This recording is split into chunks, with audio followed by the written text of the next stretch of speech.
Hello à tous, bienvenue dans History of Honor, le seul podcast français qui retrace l'histoire de la Ring of Honor. Je suis Joe et pour m'accompagner maintenant comme chaque semaine, Romain est avec moi. Salut Romain.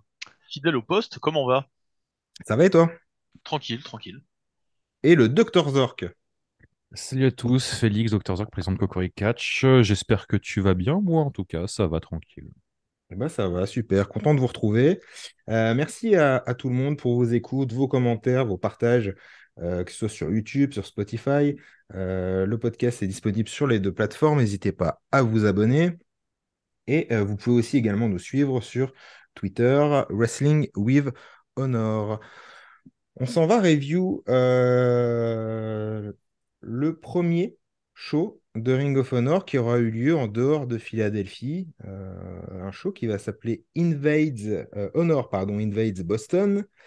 Avant de parler tout simplement dans le main event de ce podcast, la dernière fois, nous avions couronné un champion du monde en la personne de Loki. Cette fois, dans le main event de ce podcast, nous allons couronner les premiers champions par équipe. Mais avant cela, Ring of Honor quitte sa terre de prédilection de Philadelphie pour aller du côté du Massachusetts et l'American Civic Center pour présenter Honor Invades Boston. Pour ce pay-per-view, je vais laisser la parole à Zork pour nous en parler un petit peu, parce qu'on ne va pas forcément review tout ce show, étant donné que comme Zork va nous l'expliquer, il y a des points importants et d'autres un peu moins, et on se concentrera un peu plus sur ROH Unscripted et le tournoi par équipe. Je te laisse commencer, Zork. Ça, donc, oui, on est donc sur ROH Honor Invades Boston. Un show qui, au niveau du contenu, n'est pas forcément le plus marquant, dirions-nous. Donc, je vais vous résumer rapidement en quelques points les éléments qui comportent un peu d'intérêt. On va commencer déjà en parlant d'Amazing Red, qui est toujours présent, qui est là pour l'opener. Amazing Red, qui est de très loin l'un des jeunes mecs les plus over. Le mec, ok, il fait des giga flips, mais simplement en le voyant marcher, les gens sont en feu. Donc, petite confrontation qu'il gagne face à Quiet Storm. Voilà, chose presque notable, dirions-nous. Un peu plus loin, qu'est-ce qu'on a d'intéressant? On a également, pour la première fois, des replays qui sont présentés à partir d'une deuxième caméra. Des replays qui font très, très début des années 2000, un peu datés, mais on peut voir qu'il y a une évolution tout de même qui se fait au niveau de la technique, et c'est toujours sympathique à voir. Également, j'aimerais souligner, et je suis un de leurs principaux détracteurs au sein de ce podcast, mais le Christopher Street Connection a fait pour la première fois depuis qu'on commence ces reviews un match qui m'a plu, que j'ai aimé regarder. Un match très court, 4 minutes, mais un match dans lequel leur gimmick ne sert pas juste à être tourné en ridicule, où on peut les voir enfin chercher à gagner un match et utiliser leur différence, qui est présentée comme une différence, comme un moyen de déstabiliser leur adversaire vraiment en vue d'obtenir une victoire. Donc voilà, pour une fois qu'ils font un match que je ne trouve pas donnant envie de se jeter par la fenêtre, il a fallu que ce soit un match dont je ne peux pas parler plus de quelques secondes. Let's go. Dans les autres choses notables, on a également un Xavier Scoot Andrews encore pour changer, mais un match surtout qui est intéressant du point de vue de Xavier, qui semble changer maintenant, qui paraît bien plus sympathique. Il va même serrer la main de son adversaire à la fin du match. C'est une étape dans l'évolution de ce personnage que nous pourrons voir notamment lors du second show que nous allons review ce soir. Également, autre chose intéressante à voir lors de ce show, American Dragon contre Donovan Morgan, et ce sera mon conseil en dehors des deux matchs que nous allons review par la suite. Mon conseil à regarder, un match technique très intéressant de 15 minutes, qui arrivera donc sur une draw. Donc voilà, un gros display technique d'American Dragon et de Donovan Morgan, dont on aura l'occasion de parler un peu plus, qui également peut dérouler. Et voilà. Et on pourrait également un peu parler du Natural Born Sinners contre James Maritato et Tony Mamaluke. Si vous êtes des grands fans de FBI et que savoir que Maritato et Mamaluke commencent à se déchirer vous fend profondément le cœur, et dans ce cas-là, bah, je suis désolé pour vous, mais nous n'y accorderons pas plus de temps. Voilà, et donc nous allons maintenant pouvoir nous tourner vers les deux matchs vraiment intéressants de ce show, les deux plus intéressants de ce show, qui sont donc les deux derniers matchs, Mark Briscoe contre Jay et AJ Styles contre Loki. Alors, Jay Briscoe contre Mark Briscoe, c'était la première fois, en tout cas à la Ring of Honor, qu'ils allaient s'affronter. Ils vont en avoir beaucoup d'autres occasions. Romain, toi, tu as vu ce match, tu peux en parler un petit peu?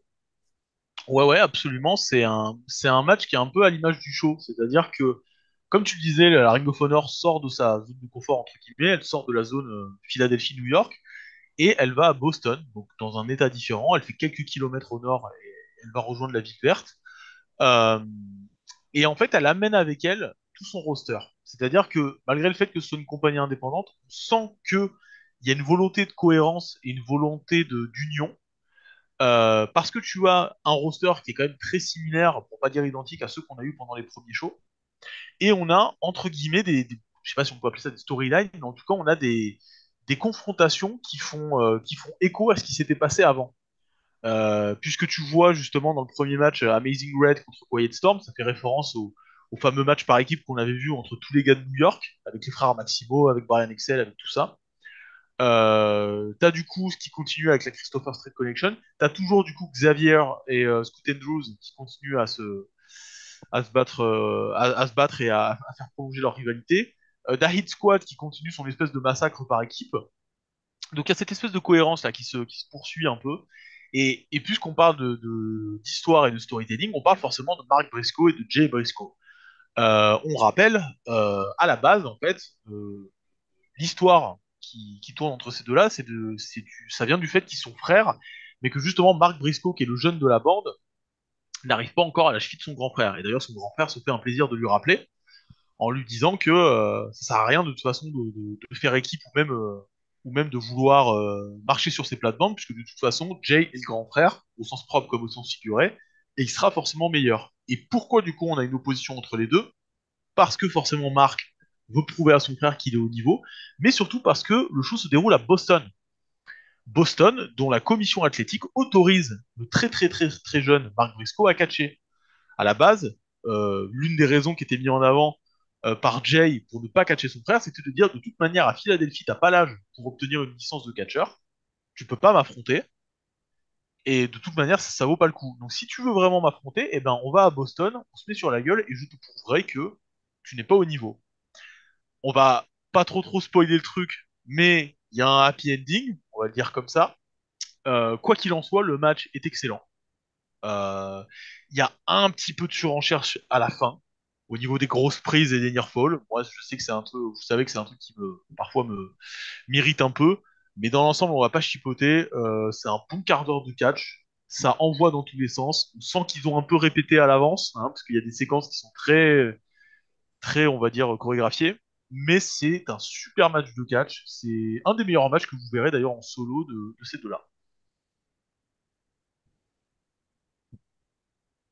On est sur une partition qui est assez classique, qu'on a pu voir à d'autres endroits dans le catch, hein. Le jeune qui prend un peu la confiance et qui veut se prouver, et parce qu'il est jaloux de son frère qui a plus de chances, plus d'opportunités. D'ailleurs, quand on regarde, ils ont simplement 1 an de différence, même si à les voir, des fois, on a l'impression que l'écart est un peu plus large. Mais du coup, on est sur cette histoire classique du jeune frère qui veut prouver à son grand frère dont il est jaloux, qui a plus de chances, plus d'opportunités, que lui aussi mérite. Et la partition marche plutôt bien. On a tendance à vouloir parfois être du côté de Mark, même si Jay a tendance à lui être plus dans le respect. L'histoire est bien racontée. J'ai eu un peu de mal à vraiment choisir mon camp entre les deux, puisque on est dans une bonne histoire où les deux ont l'air plus ou moins légitimes dans leur position. Et clairement, oui, c'est un très bon match très solide, un match que je conseille de voir entre les deux. À l'époque, ils avaient déjà eu plusieurs confrontations, notamment du côté de la CZW. Et ce qui fait que les mecs se connaissent par cœur, ils ont grandi ensemble forcément, ils se sont toujours entraînés ensemble. Donc, quoi qu'il arrive, les mecs savent combiner, ça s'est enchaîné et ça fonctionne très bien. Et ça permet également de poser déjà des jalons pour la suite. Avec une fin, on peut voir Marc serrer la main de son frère inconscient et prend un peu la confiance, se moquer de lui et lui rappeler qu'il est maintenant à 1-0. Et forcément, quand quelqu'un pose on est à 1-0, c'est probablement que plus tard, on va avoir droit du rab. C'est ça, avec donc une victoire donc du jeune frère, donc une victoire de Marc Briscoe sur Jay. Moi, je voulais juste m'arrêter sur un petit truc, c'était la palette, pour moi, et je pense pour beaucoup à l'époque, c'était la première fois qu'on découvrait Marc Briscoe.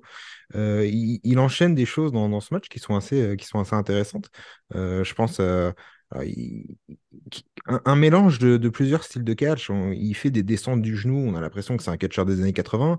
Il fait des souplesses, on a l'impression qu'on est au Japon. Il va tenter des springboards, je crois qu'il fait un springboard cutter, je crois, à un moment, mais il vole quasiment comme un luchador. Euh, Finalement, c'est ça aussi qui nous surprend dans ce match. C'est Jay, on l'avait déjà vu un petit peu, on avait vu de quoi il était capable. Marc, on a l'impression qu'on le découvre là, et finalement, on se dit ah ouais, ouais, c'est pas que le petit frère en fait. Mais c'est toutes les influences, justement, les influences qui vont marquer toute une génération de catcheurs, qui vont marquer le roster Ring of Honor. Ouais, là, tu vois que ça passe la journée à mater des cassettes de Ah, catch c'est ça, ouais. japonais, ça regardait les cruiserweights chez WCW, on en parlait dans les deux premiers épisodes. Oui, là vraiment ils se cachent pas quoi. Il y a il y a des Death Valley Drivers, il y a des Mm, Psycho mm. Drivers, enfin ça part dans tous les sens quoi, mais Euh, ça a peut-être moins bien vieilli. C'est vrai que quand je regardais ça en 2005-2006, je trouvais ça un peu moins flagrant, on va dire, que maintenant. Ça a un peu vieilli du coup, mais en même temps, c'est quand même, c'est toujours aussi fun à regarder. C'est un excellent match de catch, hein. Il y a pas à chier. Et puis, donc 1-0 pour Marc. On essayera, pourquoi pas, de tenir les comptes de leur rivalité sur toute leur carrière. Voir qui à la fin a remporté cette petite guerre entre les deux frères.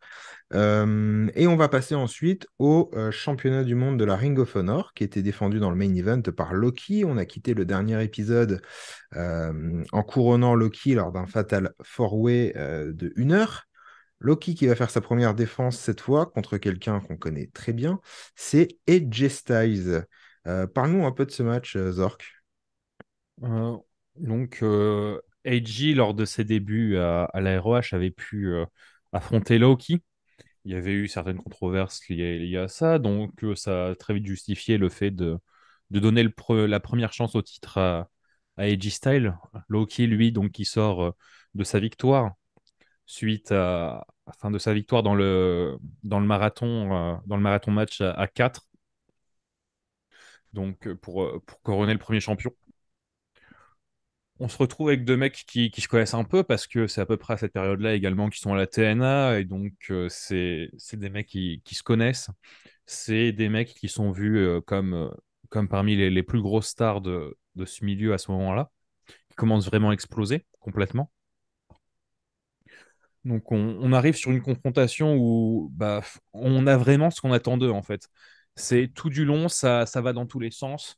C'est très technique, très aérien, ça combine vite. On est donc sur... en fait, c'est difficile de parler de ce match dans le sens où ces mecs nous offrent ce qu'ils ont l'habitude de nous offrir simplement. Sauf que ce qu'ils ont l'habitude de nous offrir, c'est du catch de grande qualité. Donc voilà, c'est un match très plaisant, un match que je conseille de voir et qui commence à construire vraiment Loki comme un champion, qui lui donne une victoire, qui lui permet d'asseoir vraiment ce règne. Donc voilà, efficace, simple. Romain, toi, sur le Loki AJ Styles? C'est là qu'on voit justement que Loki, il incarne Ring of Honor, mais comme absolument personne. Il fait une promo d'ailleurs au tout début du show, une promo enregistrée en backstage, qui est, on en avait déjà parlé dans l'épisode 2 de toute façon, mais qui est un peu ce qu'elle est, hein, mais c'est marrant de voir Loki à quel point il est, même parfois dans son côté le plus stéréotypé, il est l'incarnation de ce que doit être Ring of Honor à ce moment-là. Ça fait pas un pli. Ce qui est super, c'est que vu la date du show, AJ a eu le temps de faire monter sa cote, entre guillemets. Donc c'est pas un inconnu, hein. Au niveau du catch indépendant, c'est déjà à peu près quelqu'un, puisque du coup il a déjà fait son passage chez, il a déjà fait un petit peu de passage chez TNA. notamment le fameux match là qu'il avait fait avec Jerry Lynn, enfin les matchs qu'il avait fait avec Jerry Lynn. Donc il est déjà un peu connu. Et les deux, ils vont y aller vraiment, mais là pour le coup, on n'est pas tellement dans un match genre indie wrestling comme on aurait pu le voir avec Mark et Jay, où là ça, c'est un peu de surenchère. Là, c'est le match Ring of Honor. C'est le match Ring of Honor tel qu'on l'attend, c'est-à-dire le match wrestling au tout début avec voilà des clés, de la lutte, de la soumission, on se jauge. Ça commence à monter en puissance quand on commence à se mettre des nions dans la tronche. Et puis après, on envoie les grosses prises et on envoie la séquence finish. Enfin, vraiment, c'est du clé en main, quoi. C'est le match Ring of Honor tel qu'on l'imagine et tel qu'on le souhaite, d'ailleurs. Non, non, le match est super. Allez voir ça. Si vous trouviez AJ Styles athlétiquement irréprochable en 2020-2022, imaginez-le juste en 2002, alors qu'il a genre quoi, 24 ans, un truc comme ça. Faut vraiment aller le voir à cette époque. Le mec est juste intouchable. Ouais, c'est ça, moi, les mots que j'ai notés par rapport à ce match, c'était la technique, la soumission et la frappe. Ouais. En gros, ça résume plutôt bien. Loki est vraiment dans son style agressif, hein, le style qui lui collait vraiment à la peau et qui, je pense, collait vraiment à ses débuts à la Ring of Honor. Effectivement, le match est incroyable. Zork l'a dit, victoire est toujours champion Loki, donc il réussit sa première défense de titre. Quelque chose qui aura un peu d'importance dans le show d'après, c'est que quand le show se termine, il va être défié par Xavier dans les vestiaires pour être son prochain challenger. Ça, on le verra dans le prochain show, puisqu'il me semble que ça n'avait pas été diffusé dans Invades Boston. Donc voilà, à la fin du show, Xavier challenge Loki au moment de rentrer dans les vestiaires. Loki accepte, donc on aura Loki contre Xavier pour le championnat Ring of Honor, et ce sera la deuxième défense de titre de Loki. Oui, Pour les matchs, cet échange a été diffusé, il me il est... semble, et il est même étrangement Ok. cordial à ce moment-là, Xavier. Ouais, Donc, ouais, il voilà. est ouais, ouais, très cordial, il est très doux, il lui demande tout doucement, on l'entend quasi pas, tout. Et est-ce qu'il y a des matchs, du coup, oui, Zork, est-ce qu'il y a des matchs à recommander aux gens qui voudraient quand même regarder Invade Boston? Oui, je pense Bah, le Loki et AJ Styles et le match des Briscoe. ces deux-là, oui, et comme je l'ai dit tout à l'heure, il y a donc le match de American Dragon contre Donovan Morgan, je crois, contre J'allais dire Mike Modeste, non, deux justement, c'est têtes. son non, équipier, Donovan Morgan. Ouais, contre ça. Donovan Morgan, oui, qui est un très bon match technique entre les deux. Et pour clore d'ailleurs le chapitre de ce show, il faut également que je parle d'une personne, probablement le nom le plus cité durant cette émission, enfin Romain soit prêt. durant ce show, Michael Shane. Ah, alors, est-ce que je vous ai parlé de Michael Shane? Parce Qui que est je sais pas Puisque Michael si vous le Shane, savez. du coup? Non, parce que c'est important qu'on en parle. En fait, Michael Shane, vous vous dites c'est bizarre, en fait, ça sonne un peu comme Shawn Michaels. Oui, parce qu'en fait, c'est son cousin. Et donc, en fait, du coup, Shawn Michaels, il a un cousin qui catch également et qui s'appelle Michael Shane. Du coup, il a pris un nom qui sonnait quasiment pareil. Et alors, si vous trouvez que c'est une coïncidence, c'en est pas une, puisqu'en fait, la gimmick du monsieur, qui est pas un mauvais catcheur d'ailleurs, mais sa gimmick, c'est d'être le cousin de Shawn Michaels. Ce qui est Oui. un peu limité, Ce hein. qui, d'ailleurs, et c'est pour ça que j'ai gardé ça pour la fin, parce que ça revient à la fin. Michael Shane, déjà, il a eu un match contre Paul London durant le show. Il y a eu des gens de The Prophecy qui ont voulu le recruter. The Prophecy, qui est le clan de Daniels. Et finalement, il en a refusé, etc. Mais on peut voir Michael Shane déjà être cité énormément par les commentateurs. Mais surtout, on peut le voir utiliser étrangement des prises qui sont assez originales, comme un super kick, comme une descente du coude, histoire d'être sûr d'être subtil. Mais surtout, à la fin du show, même après le défi de Xavier à Loki, on a un segment de Michael Shane qui vient du coup voir Rudy Boy, qui est donc l'entraîneur de la Texas Wrestling Academy. Nous en parlons dans les épisodes précédents pour ceux qui n'ont pas eu la chance d'avoir toute cette histoire. Où du coup, Michael Shane prend le temps de dire à Rudy Boy d'arrêter de l'emmerder, de dire à The Prophecy de ne pas chercher à le recruter, mais surtout, il va s'en prendre verbalement à Spanky, tout en lui rappelant que qui est le cousin de Shawn Michaels, puisque c'était très subtil jusque-là, nous ne l'avions pas compris. Michael Shane tient à le rappeler.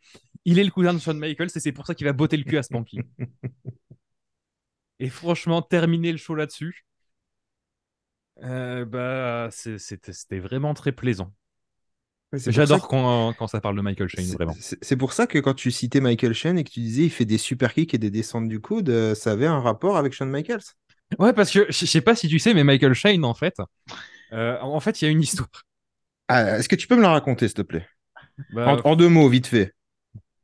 en deux mots, c'est simple, cousin de Shawn Michaels. Si vous l'aviez pas remarqué. Non! Ouais, En fait, voilà, c'est. on dirait, tu sais, ce mec en soirée, genre, le seul truc qu'il a fait dans sa vie, c'est qu'un jour, il a rencontré, genre, un mec connu, et tu sais, il te le rappelle toutes les 5 secondes. Et c'est un peu ça, en fait, tu vois. Et encore une fois, c'est atroce, parce que ce serait un catcheur de merde, ok, soit. Mais c'est pas un mauvais catcheur, il est même très bon, en vérité. J'avais évoqué ça dans un épisode précédent, si vous regardez de la TNA des premières époques, enfin, de la première époque, il fait une excellente équipe avec un certain Frankie Kazarian. Et ils sont très très bons tous les deux. Et c'est dingue de se dire que le truc pour lequel il sera le plus connu, ça reste ça, quoi. Ok, c'est une gimmick marrante 5 minutes, mais vraiment c'est triste. C'est en tout cas, Donc voilà. c'est en tout cas Autre quelque match, chose que vas-y. pardon, c'est quelque chose que les auditeurs du podcast pour l'instant aiment beaucoup. C'est le moment Michael Shane. Donc Ah bah ouais, profitez-en. hein. Il n'y en aura peut-être pas beaucoup. Oui, C'est ça, voilà. Si, ça en dit long sur l'avenir du bonhomme. Mais si- s'il y a autre chose à éventuellement, pas forcément au même niveau que les autres, mais qui peut être sympathique à regarder, voilà, le match de Michael Shane contre Paul London. Et malheureusement, c'est même pas pour Michael Shane que je vais vous le suggérer. C'est plutôt pour Paul London qui a décidé dans ce match d'essayer de mourir absolument chacun de ses moves. Le mec se drop lui-même sur la tête au moins 3 fois dans ce match. Vraiment, voir quelqu'un avoir aussi peu de considération pour sa propre vie, c'est quelque chose qui force le respect. Voilà. Et Zork a lui aussi essayé de placer le maximum de Michael Shane durant ce moment. Voilà. Donc ça Je force le m'inspire respect des aussi. meilleurs. Voilà, donc ça c'était pour Ring of Honor Invades Boston, show que vous pouvez retrouver si vous le souhaitez sur le Honor Club de façon légale, euh, évidemment. Ring of Honor va revenir à Philadelphie. Voilà, c'est bon, on a fait le petit tour. Très important de noter qu'entre Invades Boston et le show que nous allons review maintenant, ROH Unscripted, on en avait parlé dans la toute première en parlant de l'histoire de la Ring of Honor. Il va y avoir les premiers tapings télé. Alors pour la petite chaîne j'ai pas retenu le nom qui avait lieu à Philadelphie, c'est une chaîne locale. Ils vont faire quatre shows qui seront télévisés. Avec notamment dans le tout premier show, ce sera, ils vont pas chercher très loin pour faire un match intéressant. Ils vont faire Loki contre contre Danielson. Voilà. ah bah on prend une formule qui marche, on la Voilà. réitère, hein, écoute. Bon, voilà, sur les tapings, rien de très intéressant. C'est pour ça on va pas revenir dessus. De toute façon, les shows étaient disponibles uniquement localement. Ring of Honor Unscripted, le 21 septembre 2002 à Philadelphie. On revient à la maison. Dans un show où Ring of Honor va couronner à la fin de ce show ses tout premiers champions par équipe. Donc il va y avoir un tournoi en fait tout le long du show. Vous savez, si vous êtes des fidèles et que vous écoutez ça depuis quelques temps maintenant, les équipes, c'est le péché mignon de Zork. Ça, il aime beaucoup le catch par équipe. Donc, c'est forcément un show qui va lui plaire et il va pouvoir en parler. Ça, c'est cool. On Oui, change. pouvoir parler de catch par équipe à la ROH et sans chialer, vraiment, on commence à arriver dans une période vraiment qui me fait plaisir. Et d'ailleurs, c'est un truc qui est assez marrant à voir, c'est qu'on a vu beaucoup d'équipes déjà au sein de la ROH, Ouais, mais quand on regarde ce tournoi, il y en a quasiment aucune. les équipes régulières de la ROH sont soit pas présentes, soit perdre en premier tour. C'est ça. Ouais, parce que ouais, j'en avais une sous les yeux, mais effectivement, ils vont perdre au premier tour. Donc, Il n'y a absolument aucune des équipes régulières qui ont été installées à la ROH ouais, qui sont qui présentes sur le va tournoi. arriver au second tour. On parle même pas du main event. Nouvelle équipe de commentateurs pour ce show. Ray Muro, donc lui, je ne le connais pas du tout, et Chris Levy. Alors, Chris Levy, c'est tout simplement Gabe Sapolsky. C'est lui qui sera au commentaire de ce show ROH Unscripted. Et un show qui va s'ouvrir pas avec un match, mais avec Paul London sur le ring. Paul London qui était censé faire équipe dans ce tournoi avec Spanky. Mais Spanky n'est pas là, alors il demande, c'est à l'American Dragon, donc à Brian Danielson, de faire équipe avec lui. Sauf que qui arrive? Et oui, c'est le retour de Michael Shane. Ah là là. Michael Est-ce que je vous ai déjà Shane. expliqué qui était Michael Shane? Alors, rapidement, Zork, en 3 mots, c'est qui? Bah, je pense que Romain l'expliquera mieux que moi. En fait, Romain. ça paraît fou vu le nom, mais en fait, c'est le cousin de Shawn Michaels. C'est dingue. Mais non. Eh ouais. Eh Incroyable. putain, le monde est petit. Donc, Michael Shane, qui n'est pas Shawn Michaels, attention, c'est son cousin, vient sur le ring et bon, bah lui, ça le fait un peu chier, hein, en gros, de ne pas avoir été choisi. Euh, donc, en gros, voilà, il y a une petite embrouille entre les deux. Ça va se foutre un peu sur la gueule vite fait. Et Paul London va placer, je crois, c'est un Shooting Star Press qui va placer sur Shane. Ils vont s'affronter du coup un petit peu plus tard, parce que London il dit ok, bah, voilà, pas de tournoi par équipe pour moi, et ce sera moi contre Michael Shane dans un street fight un peu plus tard dans la soirée, et je crois qu'à ce moment-là, ils vont même sortir une échelle pour montrer à quoi s'attendre. Le Bah, match d'ailleurs, d'ouverture. confrontation extrêmement originale qui n'a pas du tout eu lieu un show plus tôt d'ailleurs. Ouais, c'est vrai que dans Invades Boston, oui, le premier match avait eu lieu entre les deux. Et là, Ouais. il pleurait pour faire équipe avec lui, Michael Shane. Ah, le Mais, pauvre. mais parce que ça reste dans cette espèce de microcosme dont Félix parlait dans les épisodes précédents de la TWA, quoi. C'est une espèce de. On parlait de Shawn Michaels pour la vanne, mais oui, en effet, il y a cette espèce de filiation avec la TWA et tous les élèves de Shawn Michaels et Tony Boy Gonzalez. Ils sont dans cette espèce de storyline permanente à 4-5, où ils sont à la fois en équipe, à la fois en rivalité. Il y a Brian Kendrick qui se mêle un peu à tout ça. C'est un, c'est une espèce de bulle à l'intérieur même de Ring of Honor. Le show va commencer donc avec le tournoi par équipe. L'ouverture de ce show, ce sera donc les frères Maximo, donc Joël Maximo et José Maximo, qui vont affronter Christopher Daniels et Donovan Morgan. Et ben, je vais laisser Félix parce qu'il va pouvoir parler de catch par équipe en étant un peu plus heureux aujourd'hui. Donc Félix, je te laisse commencer. Bon, après, être un peu plus heureux, là pour l'instant, on commence doucement, on va dire. Je vais être heureux, mais pas trop là. Donc, on est donc sur The Prophecy, Christopher Daniels, Donovan Morgan, un clan qui a commencé à s'installer depuis plusieurs shows. Christopher Daniels qui rejette les codes de la Ring of Honor, qui se comporte un peu comme une sorte de prophète, en fait, d'où le nom The Prophecy, qui sera le premier clan heel de la Ring of Honor.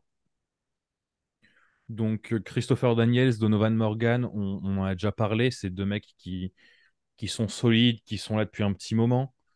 Daniels, il est arrivé à la ROH avec un gros bagage, mais il n'a jamais vraiment pu exploser sur la scène.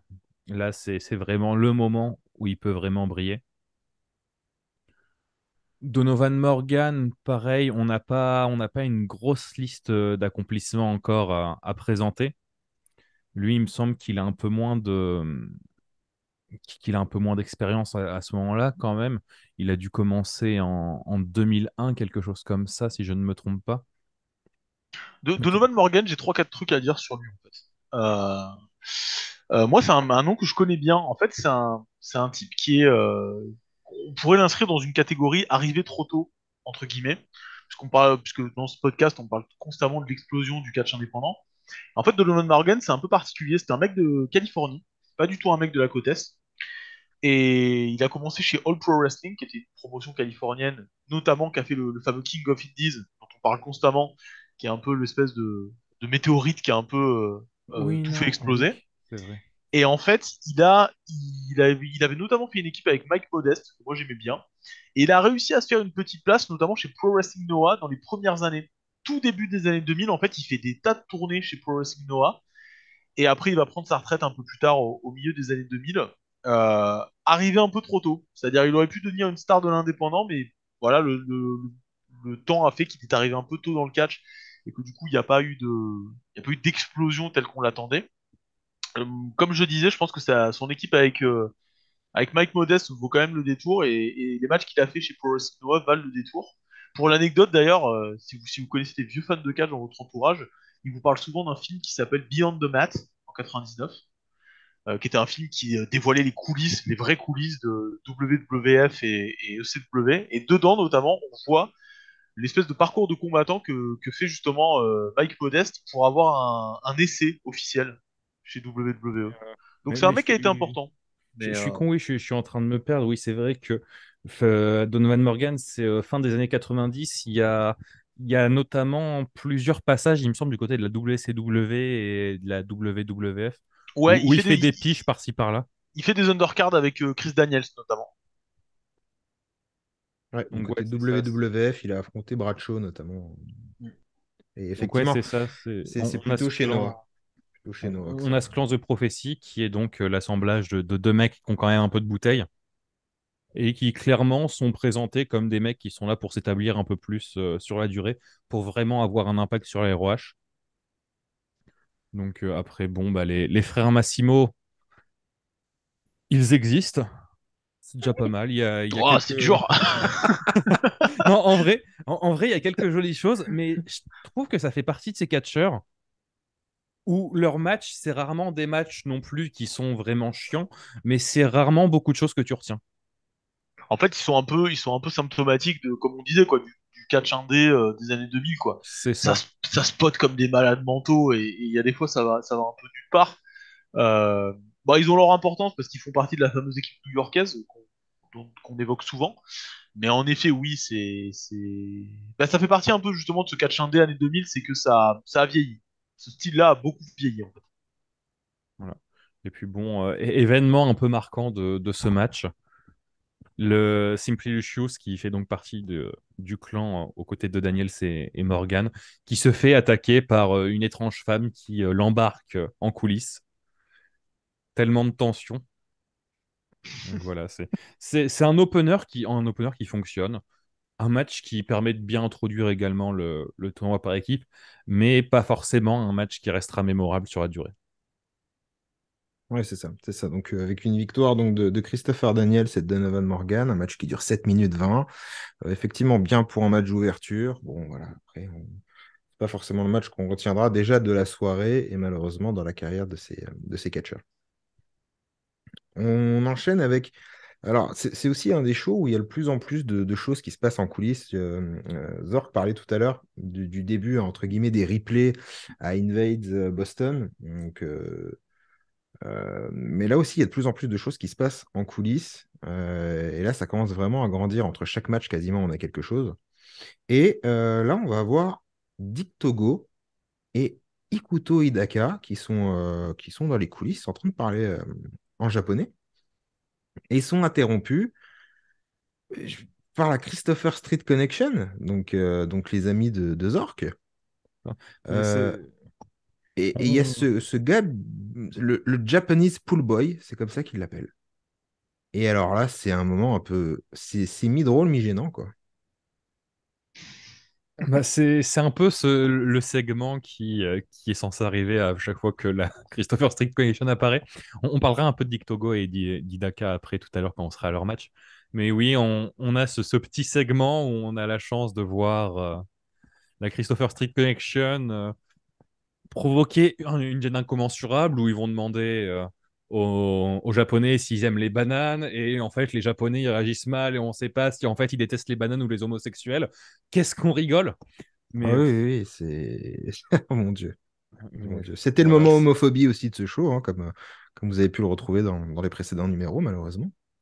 c'est ça. Et on peut voir une constance de la Ring of Honor, comme avait pu le préciser Romain. Et la constance de la Ring of Honor n'est pas que sur les bons côtés. Donc voilà. C'était le segment Christopher Street Collection qu'on va voir réapparaître à un autre moment dans le show parce que bon, pourquoi s'en passer? Mais pas grand-chose de bien à dire sur ce show. C'est vrai que c'est une question de société qu'on pose pas assez, ça, quoi. Est-ce que les gens détestent plus les bananes ou les homosexuels? C'est quand même, putain, le niveau, quoi, des gars, mais pouah, c'est catastrophique, quand même. C'est dommage, d'ailleurs, que soit embarqué dans cette espèce d'angle bah, de catcheur japonais, et surtout Ikuto Hidaka. Encore une fois, je suis désolé, je vais refaire une parenthèse, mais c'est un de mes catcheurs préférés de tous les temps. Vraiment, genre, c'est top 15 chez moi, Ikuto Ikuto Hidaka. Et dans cette période 2002-2003, vu que c'est un catcheur indépendant japonais, il s'est permis une petite escapade aux States en fait, au début des années 2000. Et du coup, il va bourlinguer dans plein de promotions, il va briller parce que Ikuto Hidaka ne sait faire que ça, ne sait faire que briller partout où il passe. Et du coup, voilà, il va avoir des petits matchs sympas en indépendant. Il va aussi passer du côté des MLW, où il va catcher un mec qui s'appelle Red. Je vous laisse deviner de qui est derrière ce catcheur masqué, qui s'appelle Red. Mais voilà, il va catcher dans plein de petits indépendants. Il va faire des passages même au CW avant. Il va catcher Super Crazy dans des matchs qui vont être absolument géniaux. Voilà, si ça peut vous donner envie d'en regarder, faites-le. Si, en gros, si vous aimez Tajiri, vous aimerez Ikuto Hidaka, c'est certain. Ouais. Mais justement. Et Ouais, pour vas-y, clore un vas-y. peu ce petit segment, le Japanese Poolboy, c'est apparemment, je suis allé faire un peu de recherche parce que ça m'intriguait. Et est-ce que c'est uniquement là pour le racisme ou est-ce qu'il y a quelque chose un peu plus derrière? Et non, c'est apparemment un lutteur qui a catché du côté de l'ECWA pendant quelques années, avec notamment une équipe, une fois, avec le Mexican Poolboy et le Russian Poolboy, Aïe, aïe, aïe, aïe. Ah, mais qui me donne presque envie de découvrir. c'est- De c'est- découvrir. mais c'est la Ligue des Justiciers en fait. Bon, fallait nous dire qu'il y avait tout un clan comme ça. Mais Euh, c'est ça, le Japanese Pool Boy, ça a l'air de faire partie de Ouais. ce monde un peu étrange qu'on trouve parfois au sein de l'indie américain, malheureusement. Peu de choses à son sujet, à part ce passage dans cette promotion qui a duré quand même de quasiment 5-6 ans. Et pour le Donc c'est plaisir Cinq-six de... ans de l'économie qui a dû trop. marcher. Et pour le plaisir de tout le monde, ce sera pas la dernière fois qu'on le verra ce soir et que vous en entendrez parler en plus. Parce que nous, on est comme ça, on vous offre le Japanese Pool Boy. On va pas revenir à chaque fois sur tous les petits segments, comme celui par exemple entre James Maitato et Tony Mamalouke qui veulent, où ils veulent Oui, utiliser débat sur la musique, oui. ouais, le débat sur l'ancien thème du FBI à la ECW. Voilà. On va pouvoir en parler maintenant, puisque justement Tony Mamalouke et James Maritato, dans le premier tour de ce tournoi par équipe, vont affronter ben, justement deux catcheurs dont vous aviez envie de parler, Dick Togo et Ikuto Hidaka. Pour peut-être, très certainement, ceux qui suivent aujourd'hui le catch un peu plus actuel, Dick Togo, vous le voyez du côté de la New Japan, du côté de la House of Torture, si je ne me trompe pas, avec Evil. Ouais. Je sais, pour avoir vu pas mal de commentaires à chaque fois, que c'est clairement pas quelqu'un qui intéresse beaucoup et quelqu'un qui prend beaucoup de hits et tout. Mais même moi qui connaissais très peu Dick Togo avant de regarder ce show, honnêtement, allez vous refaire des matchs de Dick Togo quand il était bien plus jeune, quand il était catcheur à plein temps. Parce que honnêtement, c'est pas du tout le mec dans la comédie avec son coup de chaîne là, comme à chaque match. Les gars, allez-y. Dick Togo, Ikuto Hidaka contre Tony Mamalouke et James Maritato. Bah du coup Hidaka, j'ai dit un peu du coup ce que j'en pensais. Non, c'est pas son meilleur match en carrière, hein, ce match-là, mais voilà quoi. Il est toujours aussi efficace. Il pète d'énergie. Il sait à la fois faire de la technique, de la voltige, un peu de shoot. C'est très fun à regarder. Dick Togo, comme tu le disais si bien, ne vous fiez pas du coup à son personnage actuel chez New Japan. Donnez-lui une chance. Parce que croyez-moi, Dick Togo, ça catch à balle, hein. Les années 90-2000, c'est surtout chez Michinoku Pro qui était son fief. Ça catch de malade, hein, Dick Togo, hein. Ça fait des matchs à 3 contre 3, 4 contre 4, 5 contre 5. Ça vaut le détour, hein. C'est des matchs de malade. Je me rappelle aussi, il avait fait une petite, comment on appelle ça, une petite résurgence chez DDT dans les années 2010, où il était très très convaincant en solo. Donc entre lui et Hidaka, ça vaut le détour. Et ce qui est bien en fait, c'est qu'en face, il y a Maritato et Mamalouke. Et comme je l'avais dit dans un épisode précédent, Maritato, on le connaît sous le nom de Nudio chez WWE, mais il n'a pas fait que ça. Et il a notamment un peu bourlingué, même beaucoup bourlingué au Japon. Donc c'est quelqu'un qui comprend très bien le catch japonais, et ça se voit d'ailleurs dans le match. Il essaie vraiment de mettre à l'aise en fait ses deux adversaires. Donc c'est pas le match de l'année, mais ça vaut le détour. Ça vaut le détour.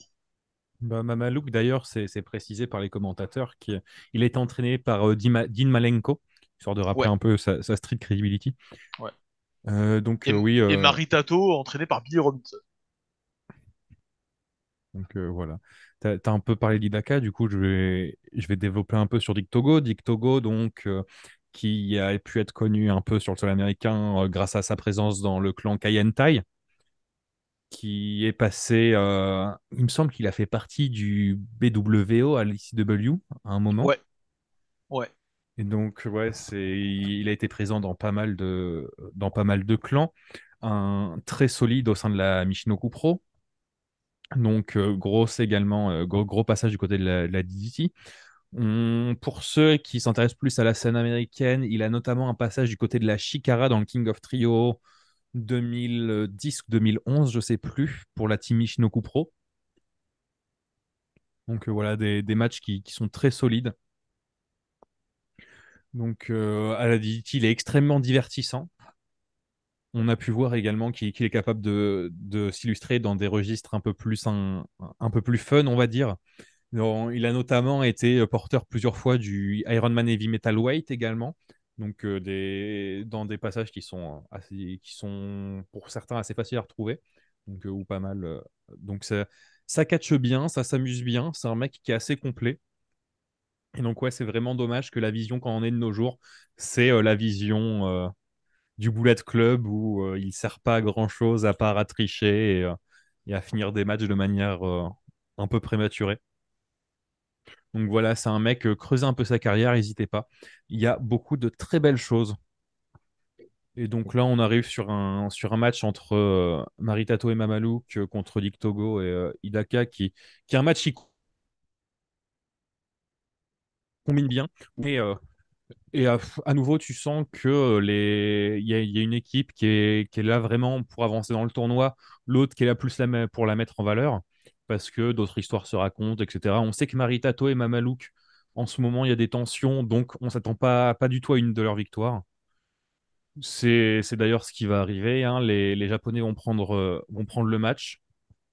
Mamalouk et Maritato, derrière, vont s'embrouiller. Et donc, bah, on sent que c'est juste une étape dans la rivalité pour eux. Et d'ailleurs, on va en reparler juste après. C'est ça, comme tu l'as dit, Togo et Hidaka prennent le match. Encore une fois, hein, plutôt court, 9 minutes 40, qui reste un combat assez agréable quand même à regarder. Togo et Hidaka avancent au prochain tour. Par contre, de l'autre côté, Mamalouk et Maritato vont s'embrouiller un peu parce que Maritato, lui, il a plus trop envie de faire un peu on va dire, de la comédie comme ça. Mamadou qui va quand même lui dire qu'il a fait de lui un champion. Donc maintenant, ils voudraient s'affronter. Ils essayent de se réconcilier, mais finalement, je crois que ils veulent se faire un câlin, mais je crois que Mamalouk met une souplesse du coup à Maritato. Et en fait, on va avoir un match, malheureusement ou heureusement, je sais pas. Un match qui va durer 3 minutes 30, très très rapide. Qui a envie de débrief ce match? Bah, je vais me dévouer, hein, puisque bon, bah, c'est très court. En fait, c'est vraiment quelque chose qui dessert un peu la ROH, c'est ce côté, oui, nous, on n'est pas scripté, nous, vraiment, ici, il n'y a que des matchs, on est extrêmement sérieux. Et en fait, il voulait faire un angle d'un mec qui tabasse un autre mec, et puis un peu à la fin, on se dit, on va faire un gros match plus tard. Sauf que comme on a la ROH, on fait pas des choses comme ça. On fait ça dans un vrai match. Donc à la place, on fait un match de 3 minutes. Tout ça pour amener à un mec qui vole le match suite à un low blow et pour qu'à la fin on se dise mais non, on va faire un match plus tard, le mois prochain, C'est ça. avec une stipulation. Et tu te rappelles de la stipulation? C'est si Mamalouk gagne, le FBI, donc leur équipe, continue. Et si Mamalouk perd, du coup, bah, c'est la fin de la gimmick. C'est Quelque ça. chose comme ça. C'est si Mamalou gagne, il obtient la gimmick, et puis sinon, voilà, il l'a pas, tout simplement. Effectivement. Bon, je pense, Romain, pas grand-chose à dire. 3 minutes Non, 30, pas victoire de grand-chose à dire. Mamalouk. Pas grand-chose à dire. On passe alors, pour un petit segment backstage, où Brian Danielson va nous présenter son partenaire par équipe, Michael Modeste, de chez Pro Wrestling Noah, qu'on aura l'occasion de découvrir juste après, puisque The American Dragon, Brian Danielson et Michael Modeste vont affronter au premier tour du tournoi par équipe Quiet Storm et Chris Divine. Un petit mot peut-être, les amis, sur Michael Modeste, pour les gens qui ne connaîtraient pas. Ouais, bah on en parlait tout à l'heure quand on a parlé de Donovan Morgan.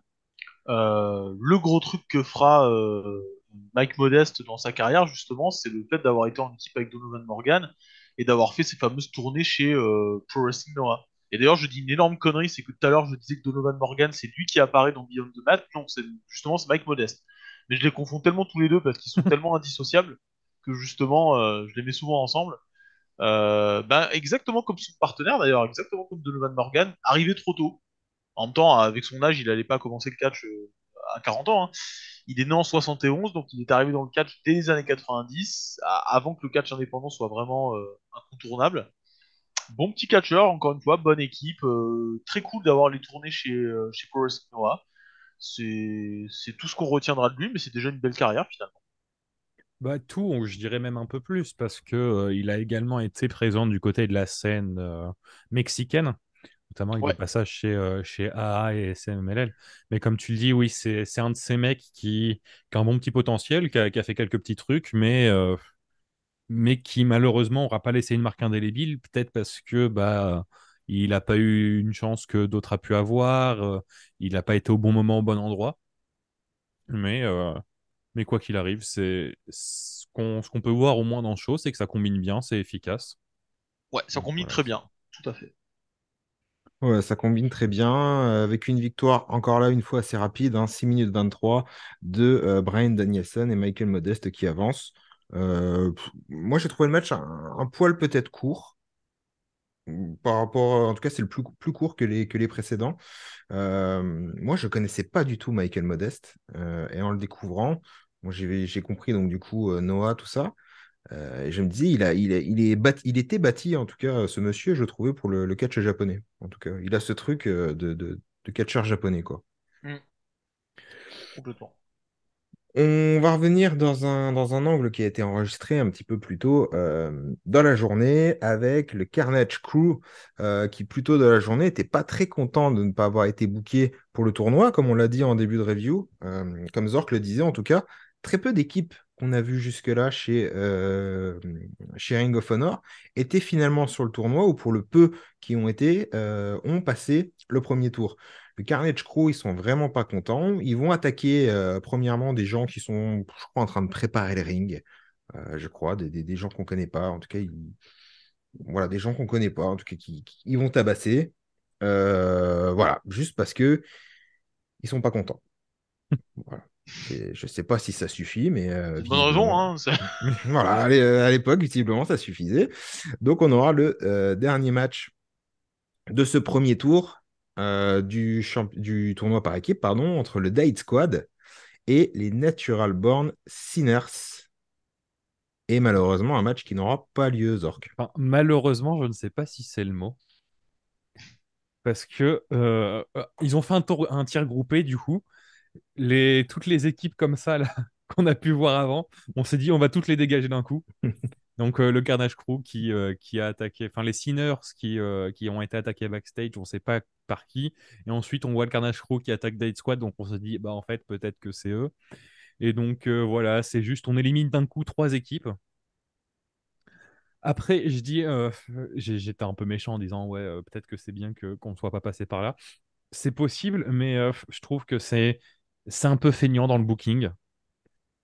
C'est tu mets des équipes qui étaient censées faire le tournoi. C'était peut-être justement le moment de leur voir faire des choses intéressantes en les voyant combiner avec d'autres équipes que tout le temps les mêmes.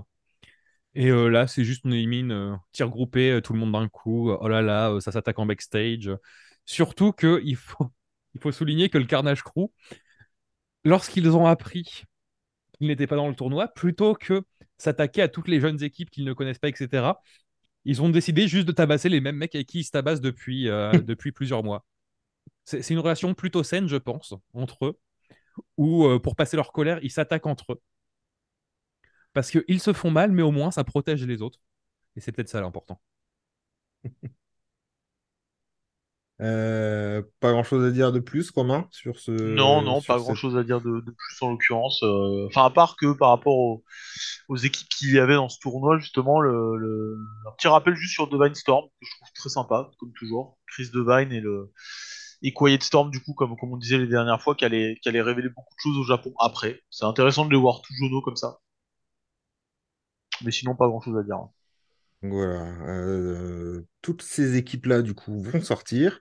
Moi, je lisais quelque chose sur une review de ce show. Quelqu'un parlait du partenaire de Homicide, Bougalou, et qui disait que Ah, c'était certainement la façon dont il avait été, en gros, enlevé de chez Ring of Honor, puisqu'il n'est jamais réapparu derrière. Et c'était très certainement une façon d'écrire son départ, puisqu'à ce ah. moment-là, apparemment, il était déjà chez XPW. Ah bah ceci explique cela. Voilà. Voilà, donc. Parce que pendant tous les épisodes précédents, on s'est dit comment Homicide a fait pour se foutre avec un mec pareil en équipe. Oui, en fait, alors là, c'est l'œuf et la poule, hein. Est-ce qu'il était pourri et donc il est allé chez XPW ou est-ce qu'il était chez XPW et que par conséquent, du coup, il était pourri? C'est La réponse est dans la question, je pense. Mais oui, ceci explique cela. Alors oui, Voilà. ça Voilà, explique ça plein de choses.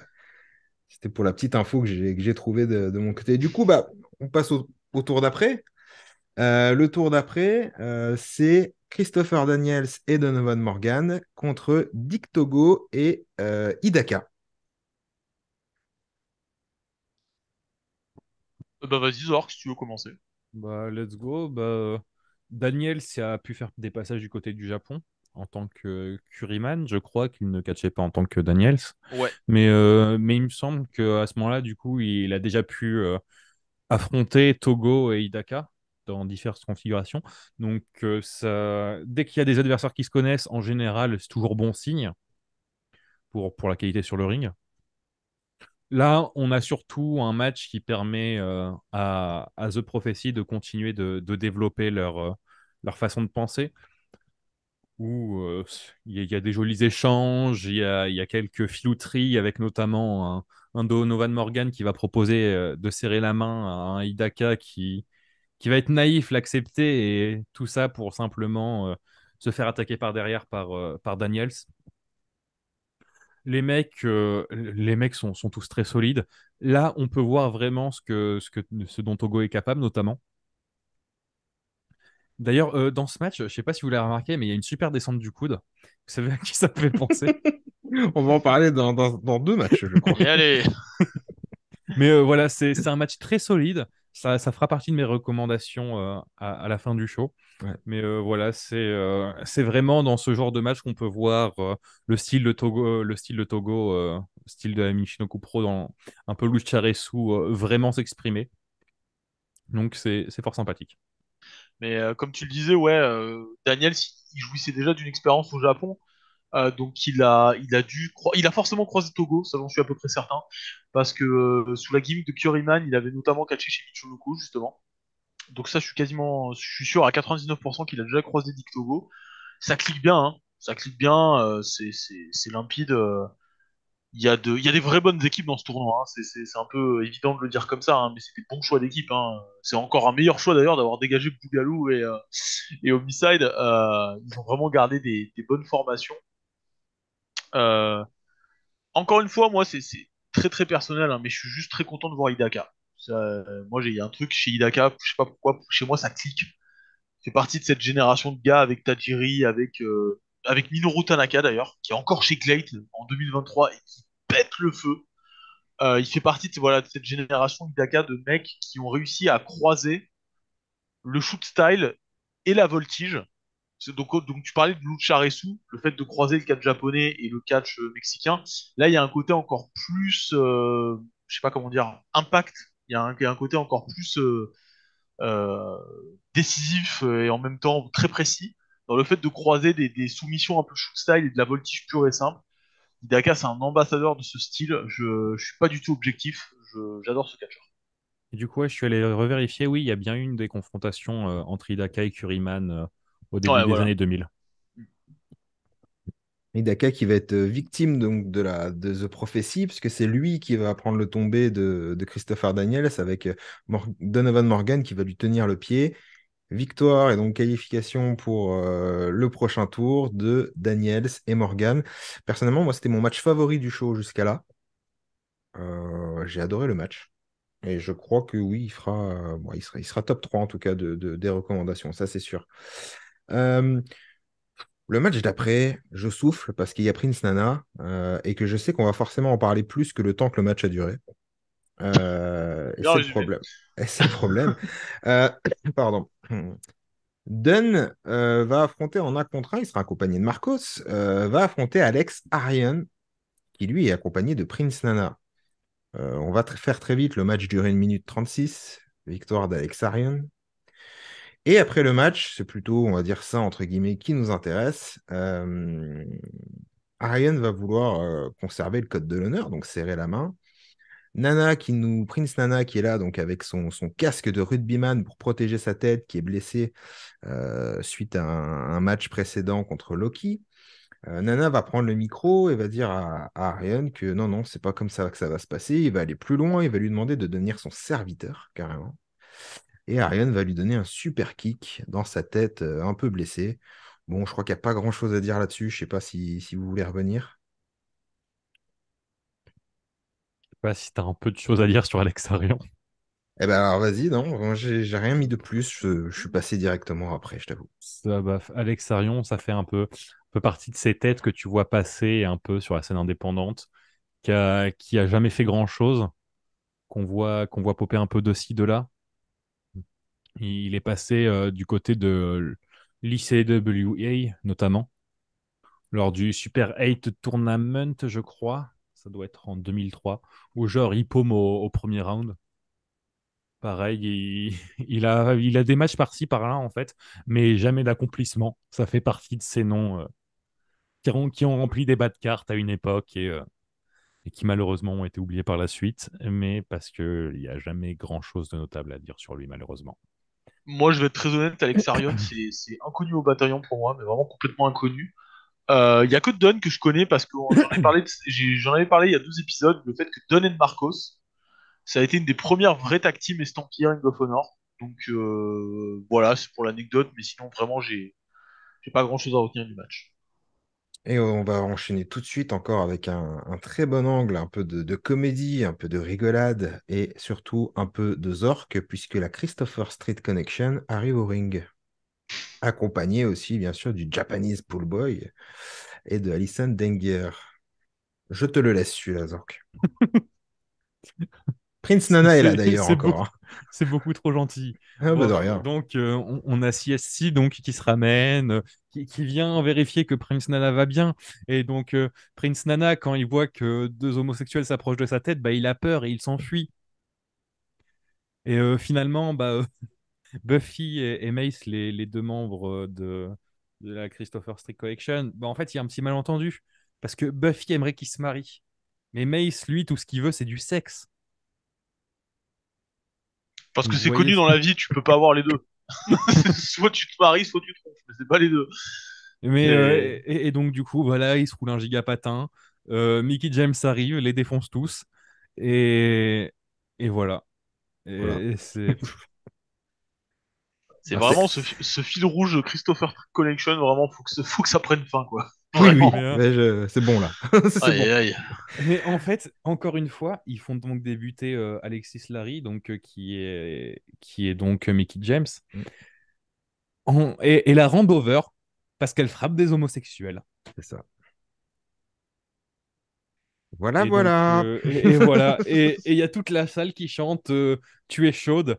Et les gens sont contents. Et des fois, j'en ai marre d'être fan de catch. Et je me dis que je ferais mieux de faire du tricot, bordel de merde. Voilà, allez, on les oublie un petit peu, nos amis comiques, et on va s'en aller sur le championnat du monde de la Ring of Honor. On l'avait expliqué un peu plus tôt. Xavier avait défié Loki à Invades Boston pour un match de championnat que Loki avait accepté après avoir gardé son titre contre AJ Styles pour sa première défense de titre. La deuxième, ce sera donc contre Xavier. Qui veut se lancer sur Loki contre Xavier? Bah, vas-y Zork, je laisse ta priorité. Bah, ouais. Eh bien, du coup, là, oui, Xavier qui a obtenu son match pour le titre, puisqu'il vit pour le code de l'honneur, bien évidemment. Et donc, quand il a proposé un défi amical à Loki, Loki l'a accepté, bien sûr. Et donc, Xavier, qui a pu être établi durant les présentes semaines, on a pu en parler, qui, euh, qui n'est pas construit comme quelqu'un pour qui le public peut se dire c'est maintenant que Loki va drop le titre. Vraiment, ça sonne comme un match dans lequel Loki va avoir un peu de résistance face à lui, mais Loki, pas un seul instant, on se dit il est vraiment menacé. Je suis d'accord. Ouais. Et Xavier est quand même solide, il fait des belles choses sur le ring, mais il y a notamment un échange qui montre bien ça. C'est les coups de pied de Loki qui ont l'air de buter Xavier. Et il y a des moments Xavier qui donne des coups de pied et limite Loki ça augmente sa jauge de rage et ça l'énerve plus qu'autre chose. Ça fait zéro dégâts et tout ce que ça fait c'est charger le spécial de Loki. Mais ça résume assez bien la manière dont Loki catch, hein. C'est c'est pas pour Mais rien du coup qu'il en rentre fait sur la musique de Mortal Kombat, hein. mais c'est ça en fait sauf que souvent t'as le mec en face il a d'autres trucs qui lui permettent justement de bloquer ça. Mais là vraiment on est dans une situation où le match quoi qu'il arrive on sait qu'il va le gagner. Mais en fait non. Donc voilà, ça va partir à l'extérieur et finalement, on va arriver à une situation où Xavier va révéler sa duplicité. Oui, il n'est pas subitement devenu sympa lors du dernier épisode. Christopher Daniels va arriver et tandis que Xavier a pu plus ou moins reprendre le dessus à l'extérieur, profitant notamment d'une blessure de Loki à la jambe. Et finalement, on va arriver à une tricherie qui mènera donc à un avantage pour Xavier, qui va aller donc vers une victoire qui est extrêmement surprenante. Limite, s'il y a peut-être un, un défaut à relever à ce match, c'est la longueur. Ouais. 25 C'est long. minutes Ouais. pour en Ouais. arriver là, c'est un peu beaucoup. Mais la surprise qui est amenée est vraiment une grosse surprise. On s'attendait à quelque chose, mais en arrive à ce point-là, pas forcément. Mais en même temps, les indices ont été posés pas durant les précédents shows. Donc, c'est pas non plus quelque chose qui sort de nulle part. Et vraiment, tu as ce moment choc de Xavier qui vient arracher le titre à Loki, alors que Loki n'en est qu'à sa deuxième défense. Et tu dis un truc tout à fait vrai, hein, c'est que vraiment personne ne s'y attend. Même moi qui connais l'histoire de la Ring of Honor, donc connaissais le résultat de ce match, il y a un effet, c'est même pas de la surprise, il y a presque un effet d'incompréhension, entre guillemets, en fait, par rapport à ce match. Après, c'est tout sauf un mauvais match, hein. C'est un très bon match. Ça dure un peu, ça, en effet, c'est très long. Je pense pas que Xavier est taillé pour ce genre de match, sincèrement. Même D'ailleurs, il si, se raconte que justement le fait que le match a été aussi long, c'est aussi en partie parce que Xavier cherchait à ne absolument avoir aucun support des fans. Et c'est vrai que quand on voit comment certains trucs sont exécutés, où ça a l'air d'être fait exprès d'être un peu mauvais, je suis prêt à adhérer un peu à cette théorie. moi, une autre théorie à laquelle moi j'adhère, c'est que je pense vraiment que l'obtention du titre par Xavier a été un truc qui a été décidé très rapidement. En fait, j'ai vraiment l'impression que, au vu de ses performances dans les shows précédents qui étaient plutôt bonnes, hein, je me demande si Sapolsky s'est juste pas dit, ce mec-là, ça peut être une future star, il faut tout de suite que je capitalise, et tant pis pour le règne de Loki. Ça avait peut-être été fait un peu de manière hâtive, mais après, moi j'ai aussi, je prends aussi, comment dire, je, je me, comment dire, un de mes objectifs aussi dans ma participation à ce podcast, c'est aussi de rétablir un peu l'image de Xavier, parce que pas le catcheur parfait, c'est certain, peut-être pas dans l'ADN de la Ring of Honor de la première époque, mais je trouve que c'est un bon catcheur, et je trouve que c'était pas du tout un champion ridicule. Donc moi je me fais aussi une fierté de redorer un peu l'image de Xavier. Je trouve quand même que c'est un catcheur quand même qui vaut le coup. Et c'est vrai qu'en effet, pendant les 10-12 premières années de Ring of Honor, c'était un peu la tâche sur la liste des champions parce qu'il n'avait pas fait une super grande carrière en indé comme les autres. Comme tu le disais, bon, le match a ses défauts, hein, il est long, il y a des fois il y a de la latence même volontaire. Mais je trouve quand même que c'est un bon match et je trouve que c'est quand même une belle victoire pour Xavier. Voilà, cette image de Xavier qui frappe la poitrine de Loki avec la dalle en béton, là, je sais pas trop ce que Ouais. c'est, il lui fracasse dessus. Chose qui était étonnante, c'est vrai aussi, vous l'aviez évoqué dans les épisodes précédents en tout cas, il n'a pas que des victoires en plus. Donc, au moment où il arrive là pour challenger Loki, on se dit tous, ok, il va avoir de la résistance en face de lui, et jamais de la vie, il prend le titre, quoi. Bah, surtout que la victoire de Xavier, sa plus grosse victoire, c'est il a gagné sa rivalité finalement contre Scoot Andrews. C'est ça, Ouais. Et on a pu parler de Scout Andrews. D'ailleurs, si vous ne le saviez pas qui c'est, n'hésitez pas à vous reporter sur les précédents épisodes. Mais c'est quelqu'un qui sort d'une rivalité contre Scout Andrews. Tu te dis pas tout de suite, tiens, c'est probablement le futur champion. c'est ça. Déjà, Challenger, c'était beaucoup. Donc voilà, il va remporter le titre Ring of Honor, un titre qui sera pas resté longtemps sur Loki, puisque c'était seulement sa deuxième défense après sa victoire contre AJ Styles pour la première. Vous l'avez dit, le match il est long, c'est vrai que j'ai trouvé qu'il était long aussi. Une image qui n'est pas disponible sur le Honor Club. Par contre, si vous regardez la version DVD ou sur d'autres sites de stream qui proposent la version DVD, la prophétie célèbre en enterrant Loki sous la bannière Ring of Honor. En fait, il est au sol, il le recouvre de la bannière noire Ring of Honor, et c'est comme ça qu'il célèbre la victoire. Par contre, sur le Honor Club, pour l'avoir regardé dessus, cette partie n'existe pas. Voilà. On a préféré laisser passer d'autres parties de ce show, comme certains angles avec la Christopher Street Connection. Mais Certains. Loki qui se fait enterrer sous la bannière Ring of Honor, ça n'existe pas sur le Honor Club, mais voilà, l'image existe.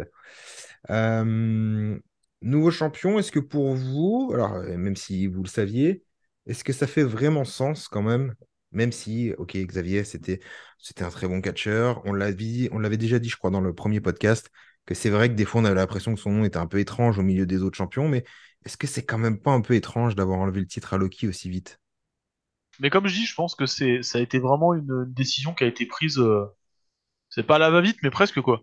Je pense que vraiment, Sapolsky a eu envie de capitaliser à mort sur Xavier, et du coup, c'est parti d'un coup en fait. Euh, C'est c'est un Loki qui en fait truc. les frais, quoi. C'est Loki qui en fait les frais, et en même temps, c'est jamais facile aussi de savoir. Enfin voilà quoi, fait faire des paris de booking, on sait jamais si ça va être des paris gagnants, hein. Il y a des gens qui ont eu du bol à une certaine époque en mettant en avant, je sais pas moi, en mettant en avant un Samoa Joe avant qu'il se mette à exploser. Hmm. Il avait du potentiel, mais bon, on pouvait pas se douter qu'il devienne aussi bon. Et puis il y a des fois, tu as des paris qui sont tout aussi impulsifs, mais peut-être qui sont un peu moins payants sur la durée. Ça fait partie du jeu, hein, en même temps, ça fait partie du jeu. Et comme je dis, en plus, c'est pas non plus un. Moi, j'estime que le règne de Xavier est pas non plus un échec. C'est juste qu'il était. En fait, le seul comment dire, défaut qu'on peut lui trouver, c'est qu'il n'était pas aussi génial et incroyable que les autres. C'est très dur en même temps quand on a une liste de gens avec Samoa Joe, Bryan Danielson, CM Punk et Loki. Oui, en effet, il n'était pas aussi bon que ceux-là. Et est-ce que, franchement, mais en même temps, il n'y a pas 20 000 personnes qui sont aussi bons que les gens qu'on vient de citer. C'est Et en vrai. même temps, l'angle, il marche vraiment, je trouve, puisque tu as cette histoire de Christopher Daniels qui essaye de contrôler les choses dans l'ombre depuis un petit moment, qui essaye de recruter, qui essaye de s'arranger. On a pu voir Xavier avoir des ambitions qu'il n'arrivait pas forcément à remplir.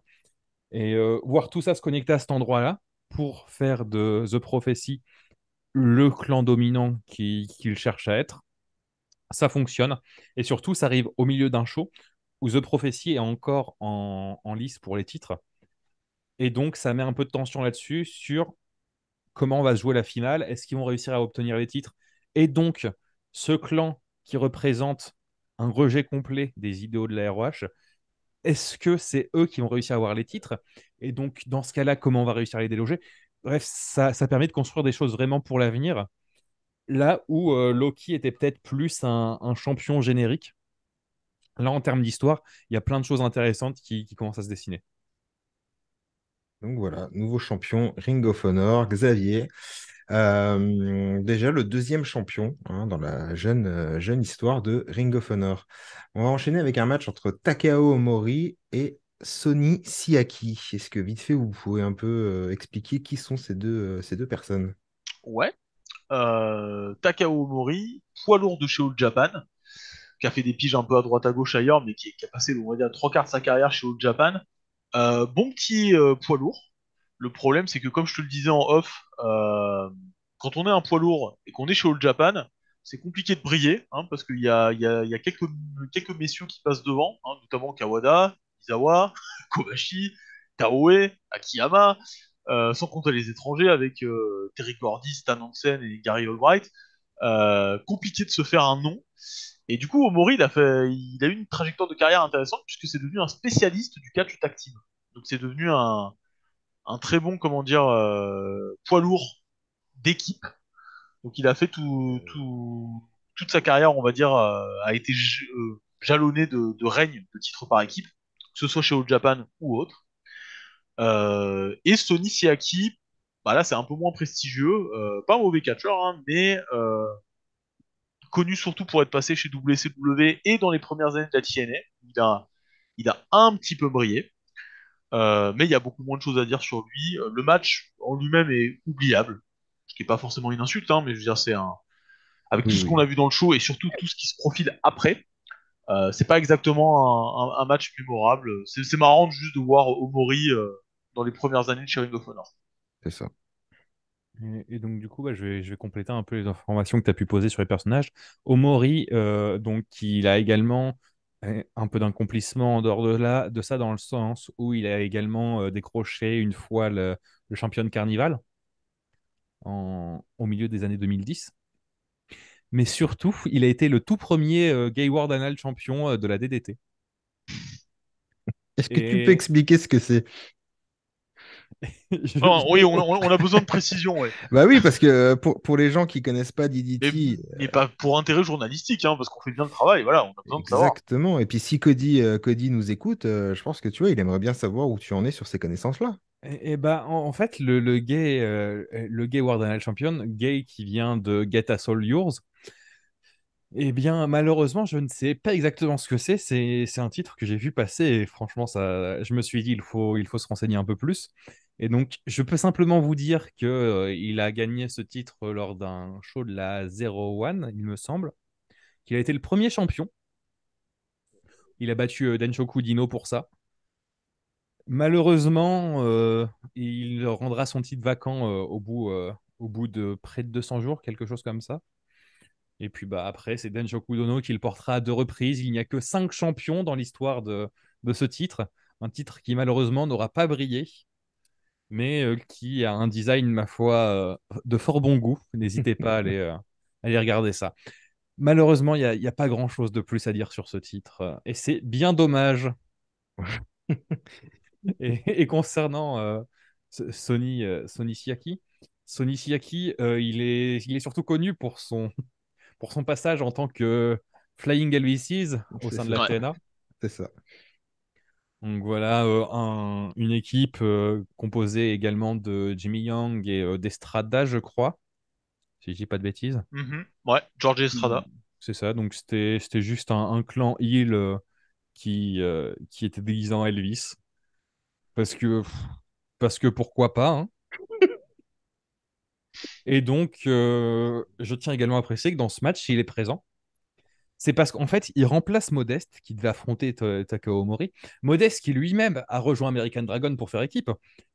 American Dragon, qui était venu aider Paul London. Paul London, qui devait être dans le tournoi en équipe avec Spanky. Mais Spanky n'était pas présent, mais Paul London a abandonné le tournoi pour affronter Michael Shane. C'est-à-dire que si Siaki, donc l'un des Flying Elvis de l'Athena, affronte Takao Omori, c'est parce que American Dragon et Michael Modeste sont dans le tournoi par équipe à la place de Paul London et Spanky.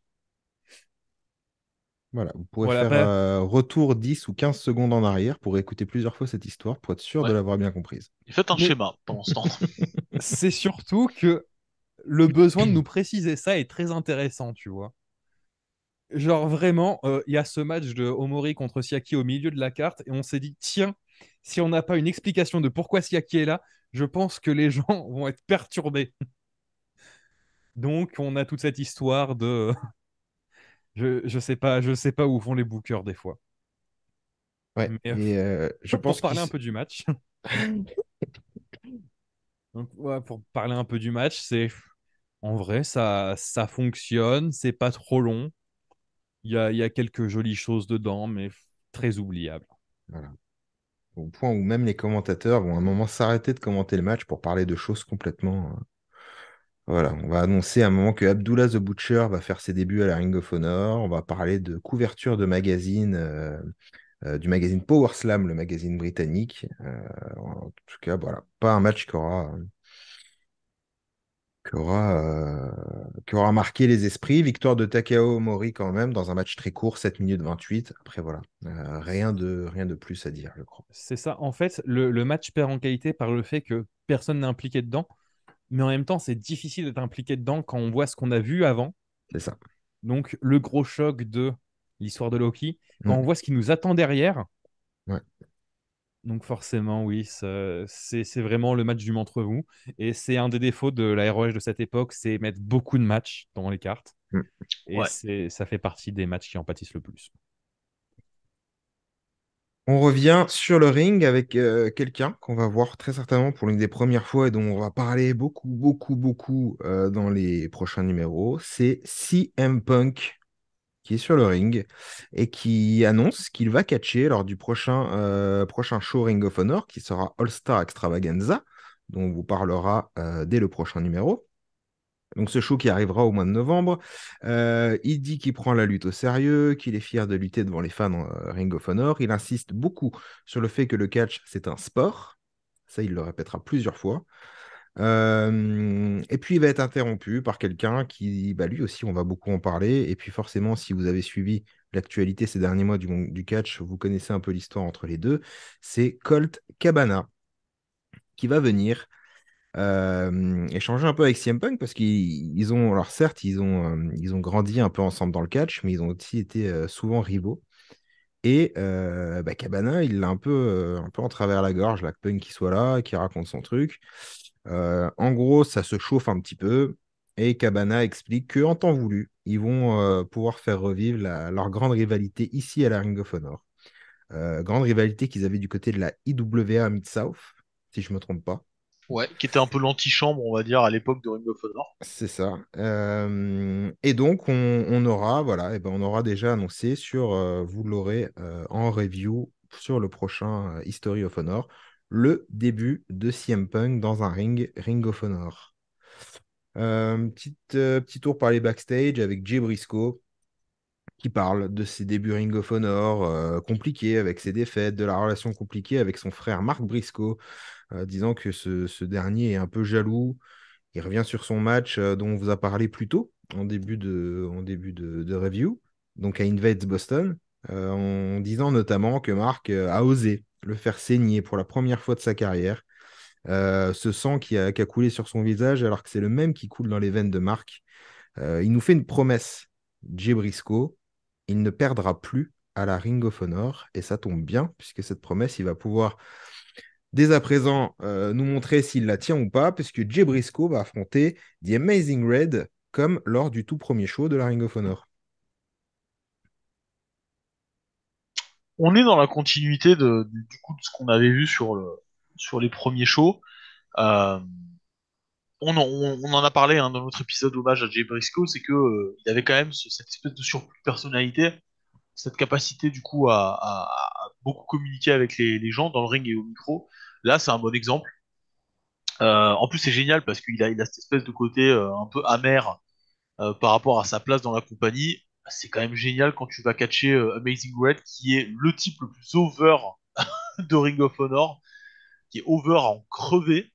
Ils vont faire un match court. On était peut-être en droit d'attendre plus, mais là encore, vous avez une carte avec genre 11 matchs. C'est compliqué de se frayer un chemin, surtout quand vous avez les deux, on va dire entre guillemets les deux main events qui vous attendent derrière.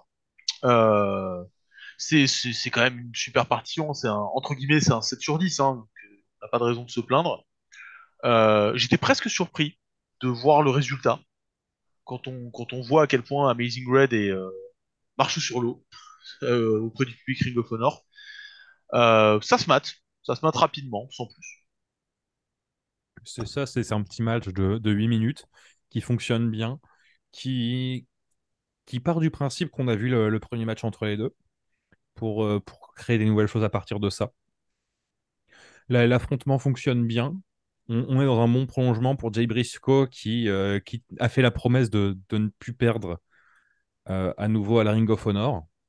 Donc là, on est dans cette continuité-là. On peut se poser un peu des questions pour Red, qui du coup est juste là pour jouer les support characters dans l'histoire des Briscoe. Mais quoi qu'il arrive, c'est un bon petit match qui fonctionne. Et donc une victoire pour Jay qui donc continue son bout de chemin. Voilà, petit match comme tu l'as dit à l'instant, un petit match 7 minutes 47, donc ça se regarde. Peut-être un tout petit peu moins bien pour moi que le tout premier qu'ils ont fait à Era of Honor Begin. Mais voilà, ça marche très bien entre les deux. Victoire de Jay Briscoe, donc qui met sa promesse en œuvre. Et après le match, une attaque des Special K. Donc, c'est pas les céréales Kellogg's, hein, évidemment, qui attaquent Amazing Red après le match. Les Los Maximos vont intervenir pour sauver Amazing Red. Voilà. Et puis après juste ça, on a Slugger. Alors, je ne le connais pas. C'est genre un faux Marc-Henri en costume et dreadlocks qui vient, qui fracasse l'arbitre et qui s'en va. Voilà. On peut parler brièvement justement du clan Special K, Ouais. parce qu'en fait, il est déjà en action, il est même presque au centre du show précédent, c'est-à-dire Honors Invade Boston. C'est une partie vraiment intégrante de ce show.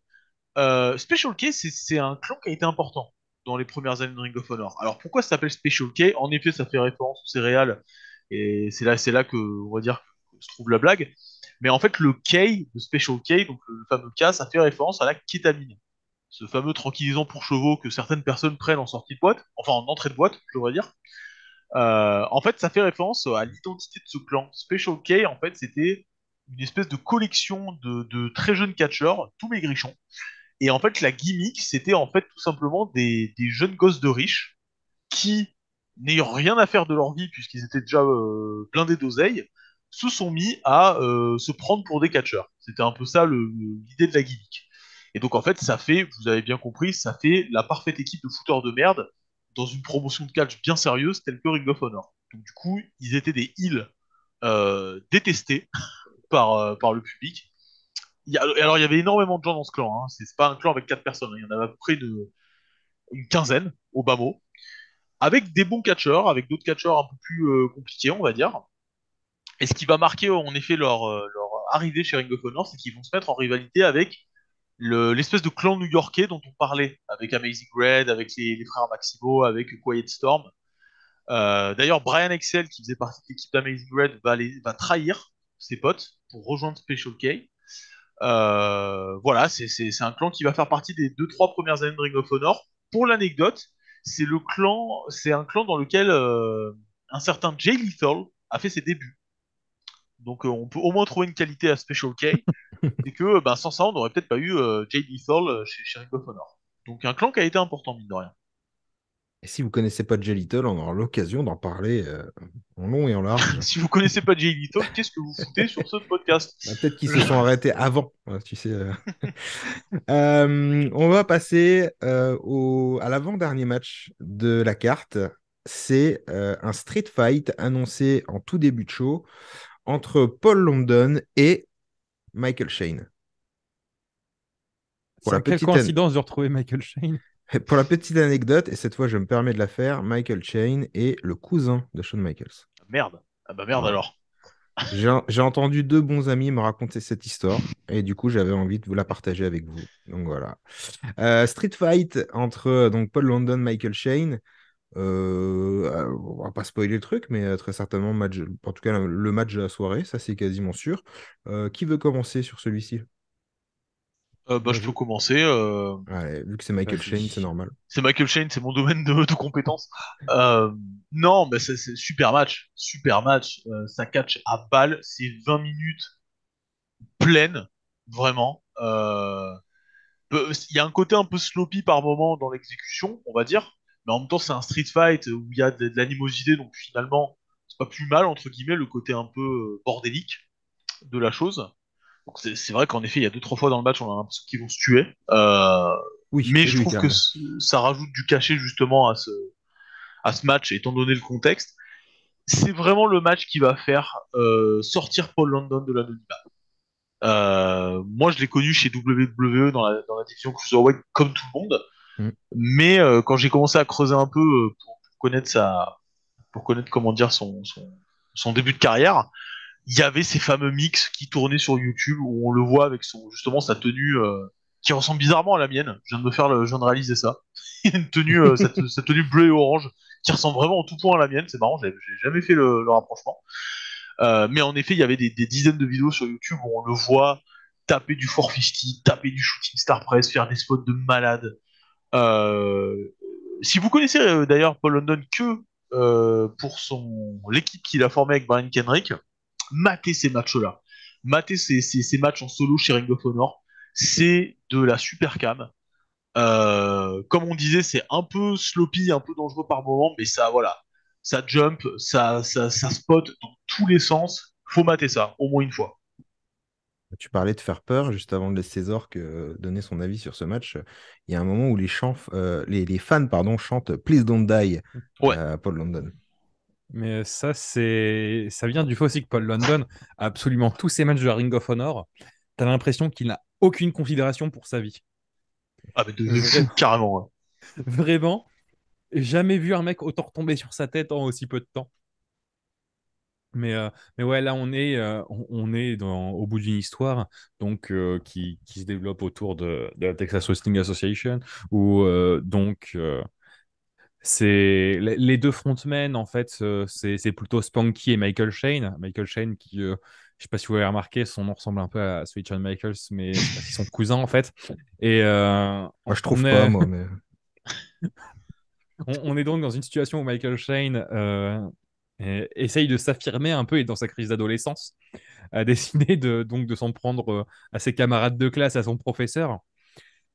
Et pendant ce temps-là, Paul London, lui, il s'est retrouvé, il a été dans un match où Michael Shane a remporté un contrat pour la ROH, donc où derrière, il est encore derrière dans l'ombre de Spanky de Michael Shane. Donc c'est le moment pour lui de s'affirmer. Et London a décidé vraiment de... Pour s'affirmer, il s'est affirmé, hein. Il a décidé que lors de ce match, il allait mourir, mais qu'il ne serait pas seul. Mais Il y a des spots incroyables, hein. Moi, j'en ai noté deux, trois là. Le saut de mouton où il est sur la troisième corde par au-dessus de l'échelle contre un powerbomb. Ouais. Il y a le plongeon à l'extérieur du ring où il court sur l'échelle, là, un peu Mm. alors, pour les peut-être ceux qui s'en rappelleront, le spot Shelton Benjamin à Money in the Bank où il court sur l'échelle pour se jeter à l'extérieur. Et ce truc raté, là, à un moment où je sais pas, il tente un saut et Shane le récupère par la cheville ou je sais pas quoi, mais c'est terrifiant, quoi, des fois. oui, il y a des moments, c'est juste des jumping something, t'as l'impression. Ouais, c'est ça. Mm. T'as l'impression qu'il commence un saut, mais il sait pas encore enfin, où il veut aller avec ça. C'est ça. Mais Alors, si ça peut justement ne pas vous rassurer, justement, je suis allé me renseigner. Alors, on sait que Cage Match, c'est pas non plus la vérité absolue, hein. Il n'y a pas tous les matchs qui sont inscrits là-dessus. Mais à en croire Cage Match, c'est tout simplement le 19e match en carrière de Paul London. Seulement. Ok. C'est le truc le plus terrifiant de la Terre quand il pense. De claquer du spot comme ça alors que t'es même pas à 20 matchs en carrière. Je me rappelle même pas où j'étais, moi, mon 20e match en carrière. J'étais certainement pas à ce niveau. C'est Ouais, certain. c'est fou, c'est fou, c'est fou. Mais oui, Euh, il y a des très beaux contres, ouais. notamment London qui se catapulte pour vraiment, vraiment, il se balance au-dessus d'une échelle, il tente un Rana, mais Shane, il transforme ça en powerbomb. Et puis ensuite, ensuite, il y a une descente du coude parce que je sais pas si vous le savez, mais Michael Shane est lié à Shawn Michaels parce qu'en fait, ils sont cousins. Mais derrière, voilà, il y a London qui revient et t'as des kick-out dans tous les sens. Mm, mm. Et et il y a des échelles qui sont beaucoup trop grandes. Et il Et y a le surtout pas assez public, solide. et il y a le public qui est en train de demander aux gens de ne pas mourir. Et Et voilà. le final se fait là-dessus, hein, sur une échelle fracassée quasiment. On se demande comment elle tient. Et Paul London va porter le Shooting Star Press pour la victoire. Et remporter ce match qui a duré une vingtaine de minutes. Les gens, à la fin de ce match, chantent Match of the Year, carrément. Enfin, c'était incroyable. Et on va avoir un tout petit après-match où Michael Shane va prendre Paul London dans ses bras. Voilà, c'est toi qui as gagné et tout. Et finalement, il va l'attaquer. Donc, on peut penser que la rivalité va continuer entre les deux hommes. Et voilà. Et c'est un match, je pense, qu'on peut considérer comme important dans la carrière de Paul London, puisque le chant Please Don't Die est un chant qui va revenir très souvent dans sa carrière, Mm. puisque la considération pour la vie, c'est quelque chose qu'il n'aura que très tard, il semblerait. Et donc, c'est, je crois bien, le premier match, du moins le premier à ma connaissance, où ce chant lui est accordé. Il faut dire que même chez WWE, où il était peut-être un peu plus bridé dans ce qu'il pouvait faire, il a quand même essayé de mourir, hein. Moi, je me souviens d'un match de l'échelle, notamment. Ah oui, oui, non, il y a les matchs de l'échelle, il y a la rivalité qu'il avait eue avec Wow. Billy Kidman. Enfin, Ouais, non, mais ouais. lui, il est taillé pour crever, lui. Hein, c'est, c'est, Et d'ailleurs, il fait son retour là. Au moment où le podcast sortira, ce sera déjà passé, mais sur Fight TV, il fait son retour chez AIW dans un show qui aura lieu dans quelques jours. Hmm. Voilà. Ce sera Excellente passé promotion sur YouTube. indépendante de l'Ohio, d'ailleurs. Avant de passer au main event, on va juste revoir vite fait ce qui s'est passé un peu plus tôt dans la journée. Donovan Morgan qui a essayé de convaincre pardon, Mike Modeste, vu qu'ils étaient un peu en équipe, de rejoindre la prophétie. Et Mike Modeste qui va refuser. Donc début d'embrouille entre les deux, petite bagarre qui éclate. Et Donovan Morgan s'enfuit très rapidement du ring. Et les deux vont se retrouver justement dans ce main event, puisque le main event, c'est donc la finale du tournoi Ring of Honor Tag Team. Donc on va couronner ce soir les premiers champions par équipe. Fait important, ce ne sera pas une ceinture, enfin, ce ne sera pas des ceintures qui vont être décernées, mais un trophée pour cette première équipe qui va remporter ce tournoi. Christopher Daniels, Donovan Morgan sont là, ils ont passé tout leur tour. American Dragon et Mike Modeste, eux, ont gagné un tour grâce à tout le petit fouillis qu'il y a eu avant. C'est parti pour cette finale, les gars. Bah, du coup, je vais parler un peu de Ouais, l'histoire autour de ce match avant de laisser Romain parler du match en lui-même. On est vraiment dans cette construction autour de The Prophecy, tout le show est construit autour de The Prophecy, où, une nouvelle fois, on se dit pas forcément ce match est pour The Prophecy. On a American Dragon et Michael Modest, dont on a eu l'histoire de la construction avec cette fameuse histoire racontée plus haut avec Paul London, Spanky. De base, ils sont même pas censés être dans ce tournoi, mais American Dragon, c'est la star non couronnée de la ROH. C'est probablement le mec vu comme le plus fort juste derrière Loki. En face, tu as le clan qui a volé le titre de Loki juste avant. Mais eux, ils ont deux matchs dans les pattes. Et derrière, on se dit, c'est le moment où nos héros vont pouvoir rester forts, vont pouvoir mettre fin à cette progression de The Prophecy. Et vraiment, ils ont réussi à faire de ce qui aurait pu être simplement un match qui est intéressant sur le papier. Donc une équipe avec American Dragon et Michael Modest contre Christopher Daniels et Donovan Morgan, les mecs sont pas des peintres. Mais en plus, niveau storyline, on arrive enfin à une ROH qui nous raconte des choses qui sont vraiment intéressantes, où il y a plein de choses qui se croisent dans ce match. Il y a le passif entre Daniels et American Dragon. Il y a la confrontation de points de vue entre Donovan Morgan et Michael Modest, dont le peu de choses qu'on sait, c'est qu'ils sont normalement en équipe. Et donc, il y a un passif tout de suite qui est créé. Il y a toute l'histoire plus grande de The Prophecy. Il y a vraiment tout ce qu'il faut pour que le match donne envie d'être regardé dans le contexte dans lequel on est. c'est un excellent, comment dire, c'est un excellent match. Et heureusement, parce que c'est dur de suivre ce qui a été, comment dire, c'est dur de passer après Paul London et Michael Shane. Mais en l'occurrence, ils arrivent quand même à faire le taf. Comme tu le disais, c'est vrai que Prophecy, t'as pas forcément l'impression que c'est eux qui vont gagner en première instance quand tu vois toutes les équipes au début du tableau. Tu te dis, ils vont peut-être miser sur d'autres personnes. Euh, mais en même temps, ça fait parfaitement le taf, hein. C'est une superbe équipe avec deux vétérans déjà, deux jeunes vétérans.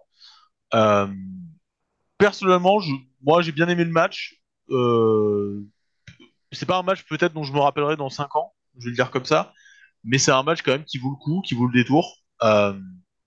un peu long à mon goût. Moi, c'est vrai que je suis moyennement fan des matchs longs, mais là, vu le côté épique et vu le côté, enfin, le côté épique de la finale du tournoi et tout le contexte qu'il y a autour, bon, fallait quand même un peu étirer la longueur.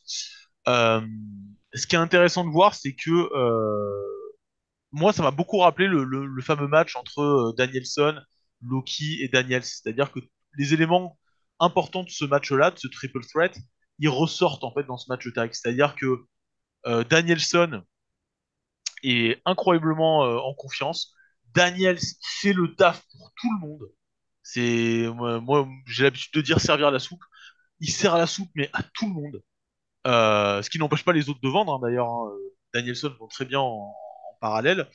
Il y a tout ce travail sur sa jambe, voilà, qui va vendre parfaitement. Euh, Modeste et Morgan ont une super alchimie parce que à la base ils sont équipiers. Non, ça se goupille bien, ça se goupille très très bien, ça se laisse regarder. Comme je disais, c'est un petit peu long pour moi, mais c'est tout sauf, comment dire, c'est tout sauf superflu. Hein. Ça fait le taf, comme on dit. En fait, le plus gros défaut de ce match, si on peut dire, c'est d'être pas aussi épique que ce qu'on aurait pu attendre. Ouais.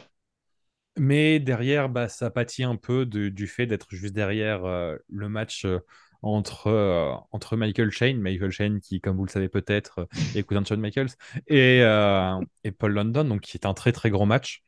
Donc forcément, quand tu passes juste après un énorme match, le public est encore dans l'aftershock. Donc de base, c'est très difficile de... Enfin, ça baisse l'ambiance. Donc ça baisse le niveau du match puisque l'ambiance a toujours un effet sur les matchs, quoi qu'il arrive. Derrière également, le match, c'est pas non plus une giga dinguerie, etc. et tout, mais c'est probablement dû au fait qu'il voulait encore laisser briller dans l'esprit des gens le match qui était avant, qui fait que c'est un match très honnête. Et c'est ça, en fait, c'est presque son plus gros défaut d'être seulement très honnête. C'est ça, c'est qu'en fait, c'est dur de rivaliser, comme tu le disais, après un match, après le street fight. C'est dur en termes de niveau de catch, mais c'est dur aussi en termes de, je sais pas comment dire, de dangerosité.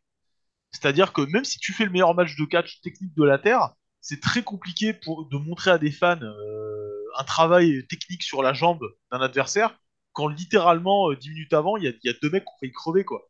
C'est au-delà du fait que le match soit meilleur ou pas, c'est juste que c'est très très dur de rivaliser au niveau de l'intensité et au niveau du frisson, en fait. Du coup, en effet, t'es dans une place un peu compliquée, quoi, quand tu passes après le Paul London Michael Chain. Mais Effectivement, ouais, sinon, Ouais, vas-y. sinon, ouais, la construction est intéressante. Surtout qu'on est dans une construction qui est pas forcément celle qu'on aurait pu attendre, dans le fait où le point faible de l'équipe Daniels, enfin American Dragon, Michael Modeste, j'allais dire Danielson, mais c'est vrai qu'il n'est point encore Danielson. Mais oui, le point faible en fait de cette équipe d'American Dragon et Michael Modeste, étrangement, c'est American Dragon. Ce qu'on n'aurait pas forcément attendu vu la construction du personnage. Ce qui fait que vraiment tout est très intéressant. On amène des choses qui sont pas forcément attendues. On est sur une construction vraiment très forte du clan qui sera vraiment le clan top heel de la promotion qui va porter pendant quelques temps la promotion. Donc non, voilà, c'est le match en lui-même est ok plus, mais le storytelling qu'il y a autour est vraiment la chose la plus pertinente dans cette histoire.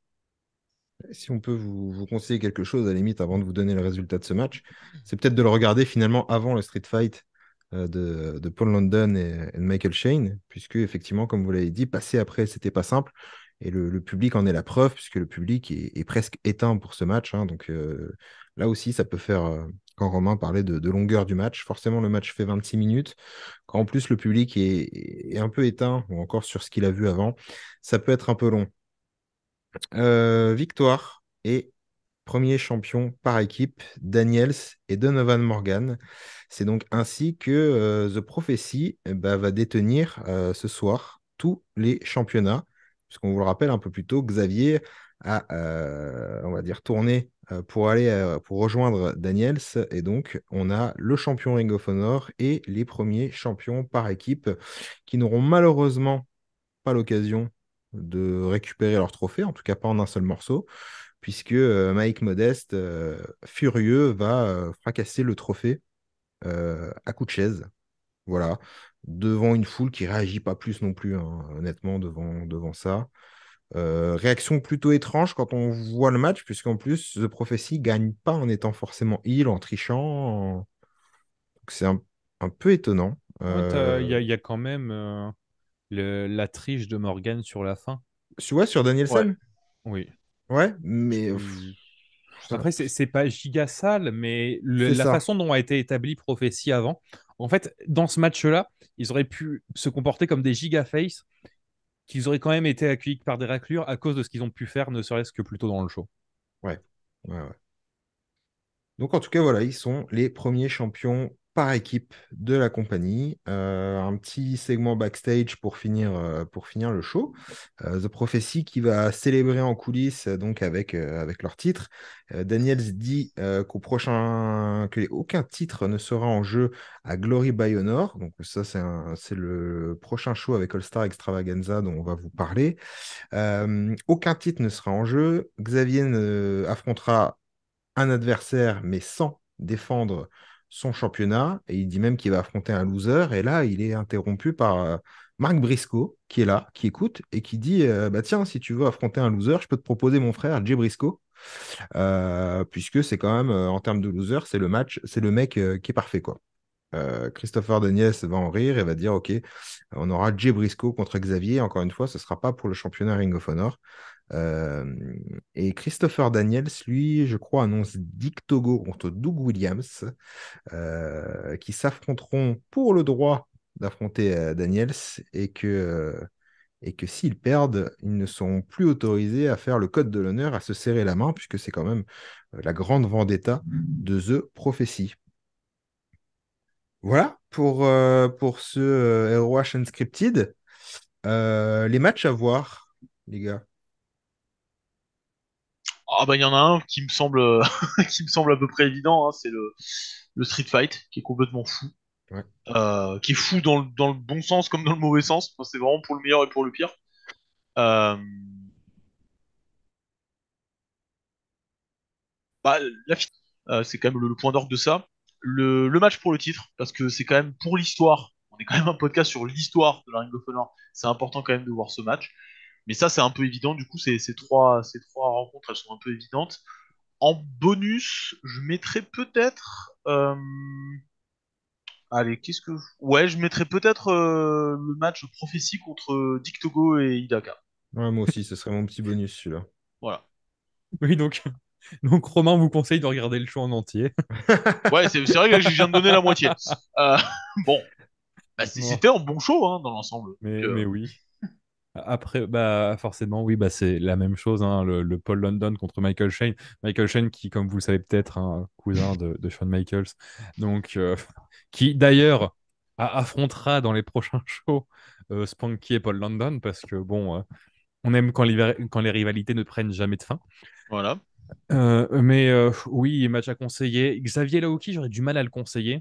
Pour l'histoire, oui, je veux bien. Mais il est long et C'est long, c'est très long. facile. Regardez les 6-7 dernières minutes. Mais sinon, oui, si, pour sortir des deux derniers matchs qui clairement sont les deux matchs les plus à voir. Sinon, oui, c'est clairement Prophétie contre Dick Togo, Ikuto Hidaka. Surtout si vous êtes moins familier du style, du style japonais un peu hybride Lucharesu. Vraiment. Là, ça combine bien, ça fait de très jolies choses. Et si ça peut réhabiliter dans vos esprits Dick Togo, si la seule image que vous avez de lui, la...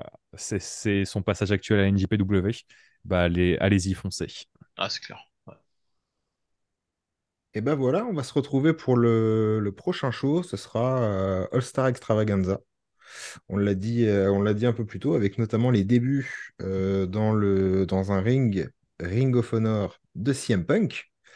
Et puis on a annoncé déjà un match qui aura lieu donc entre Xavier et Jay Briscoe. Et ça nous fera aussi l'occasion de découvrir de nouveaux noms qui vont apparaître sur ce show, des noms dont on parlera dans beaucoup d'épisodes futurs. Et je pense notamment à un que vous connaissez tous très bien, puisqu'on parlera à ce moment-là aussi de Samoa Joe. Donc voilà, du Samoa Joe, du CM Punk, du Jay Briscoe et encore plein d'autres stars de Ring of Honor. Donc All Star Extravaganza dans notre prochain numéro. Eh ben, merci Romain, merci à toi, comme toujours. Merci à toi, à très vite. Merci Zork.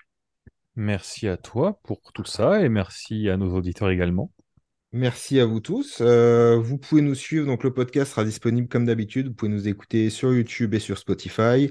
N'hésitez pas à vous abonner pour ne rien manquer et abonnez-vous aussi à Wrestling with Honor pour être prévenu à chaque fois qu'on est prêt à vous sortir quelque chose. Je vous souhaite une bonne soirée les amis et à très vite donc pour All Star Extravaganza. À bientôt. À bientôt. Au revoir.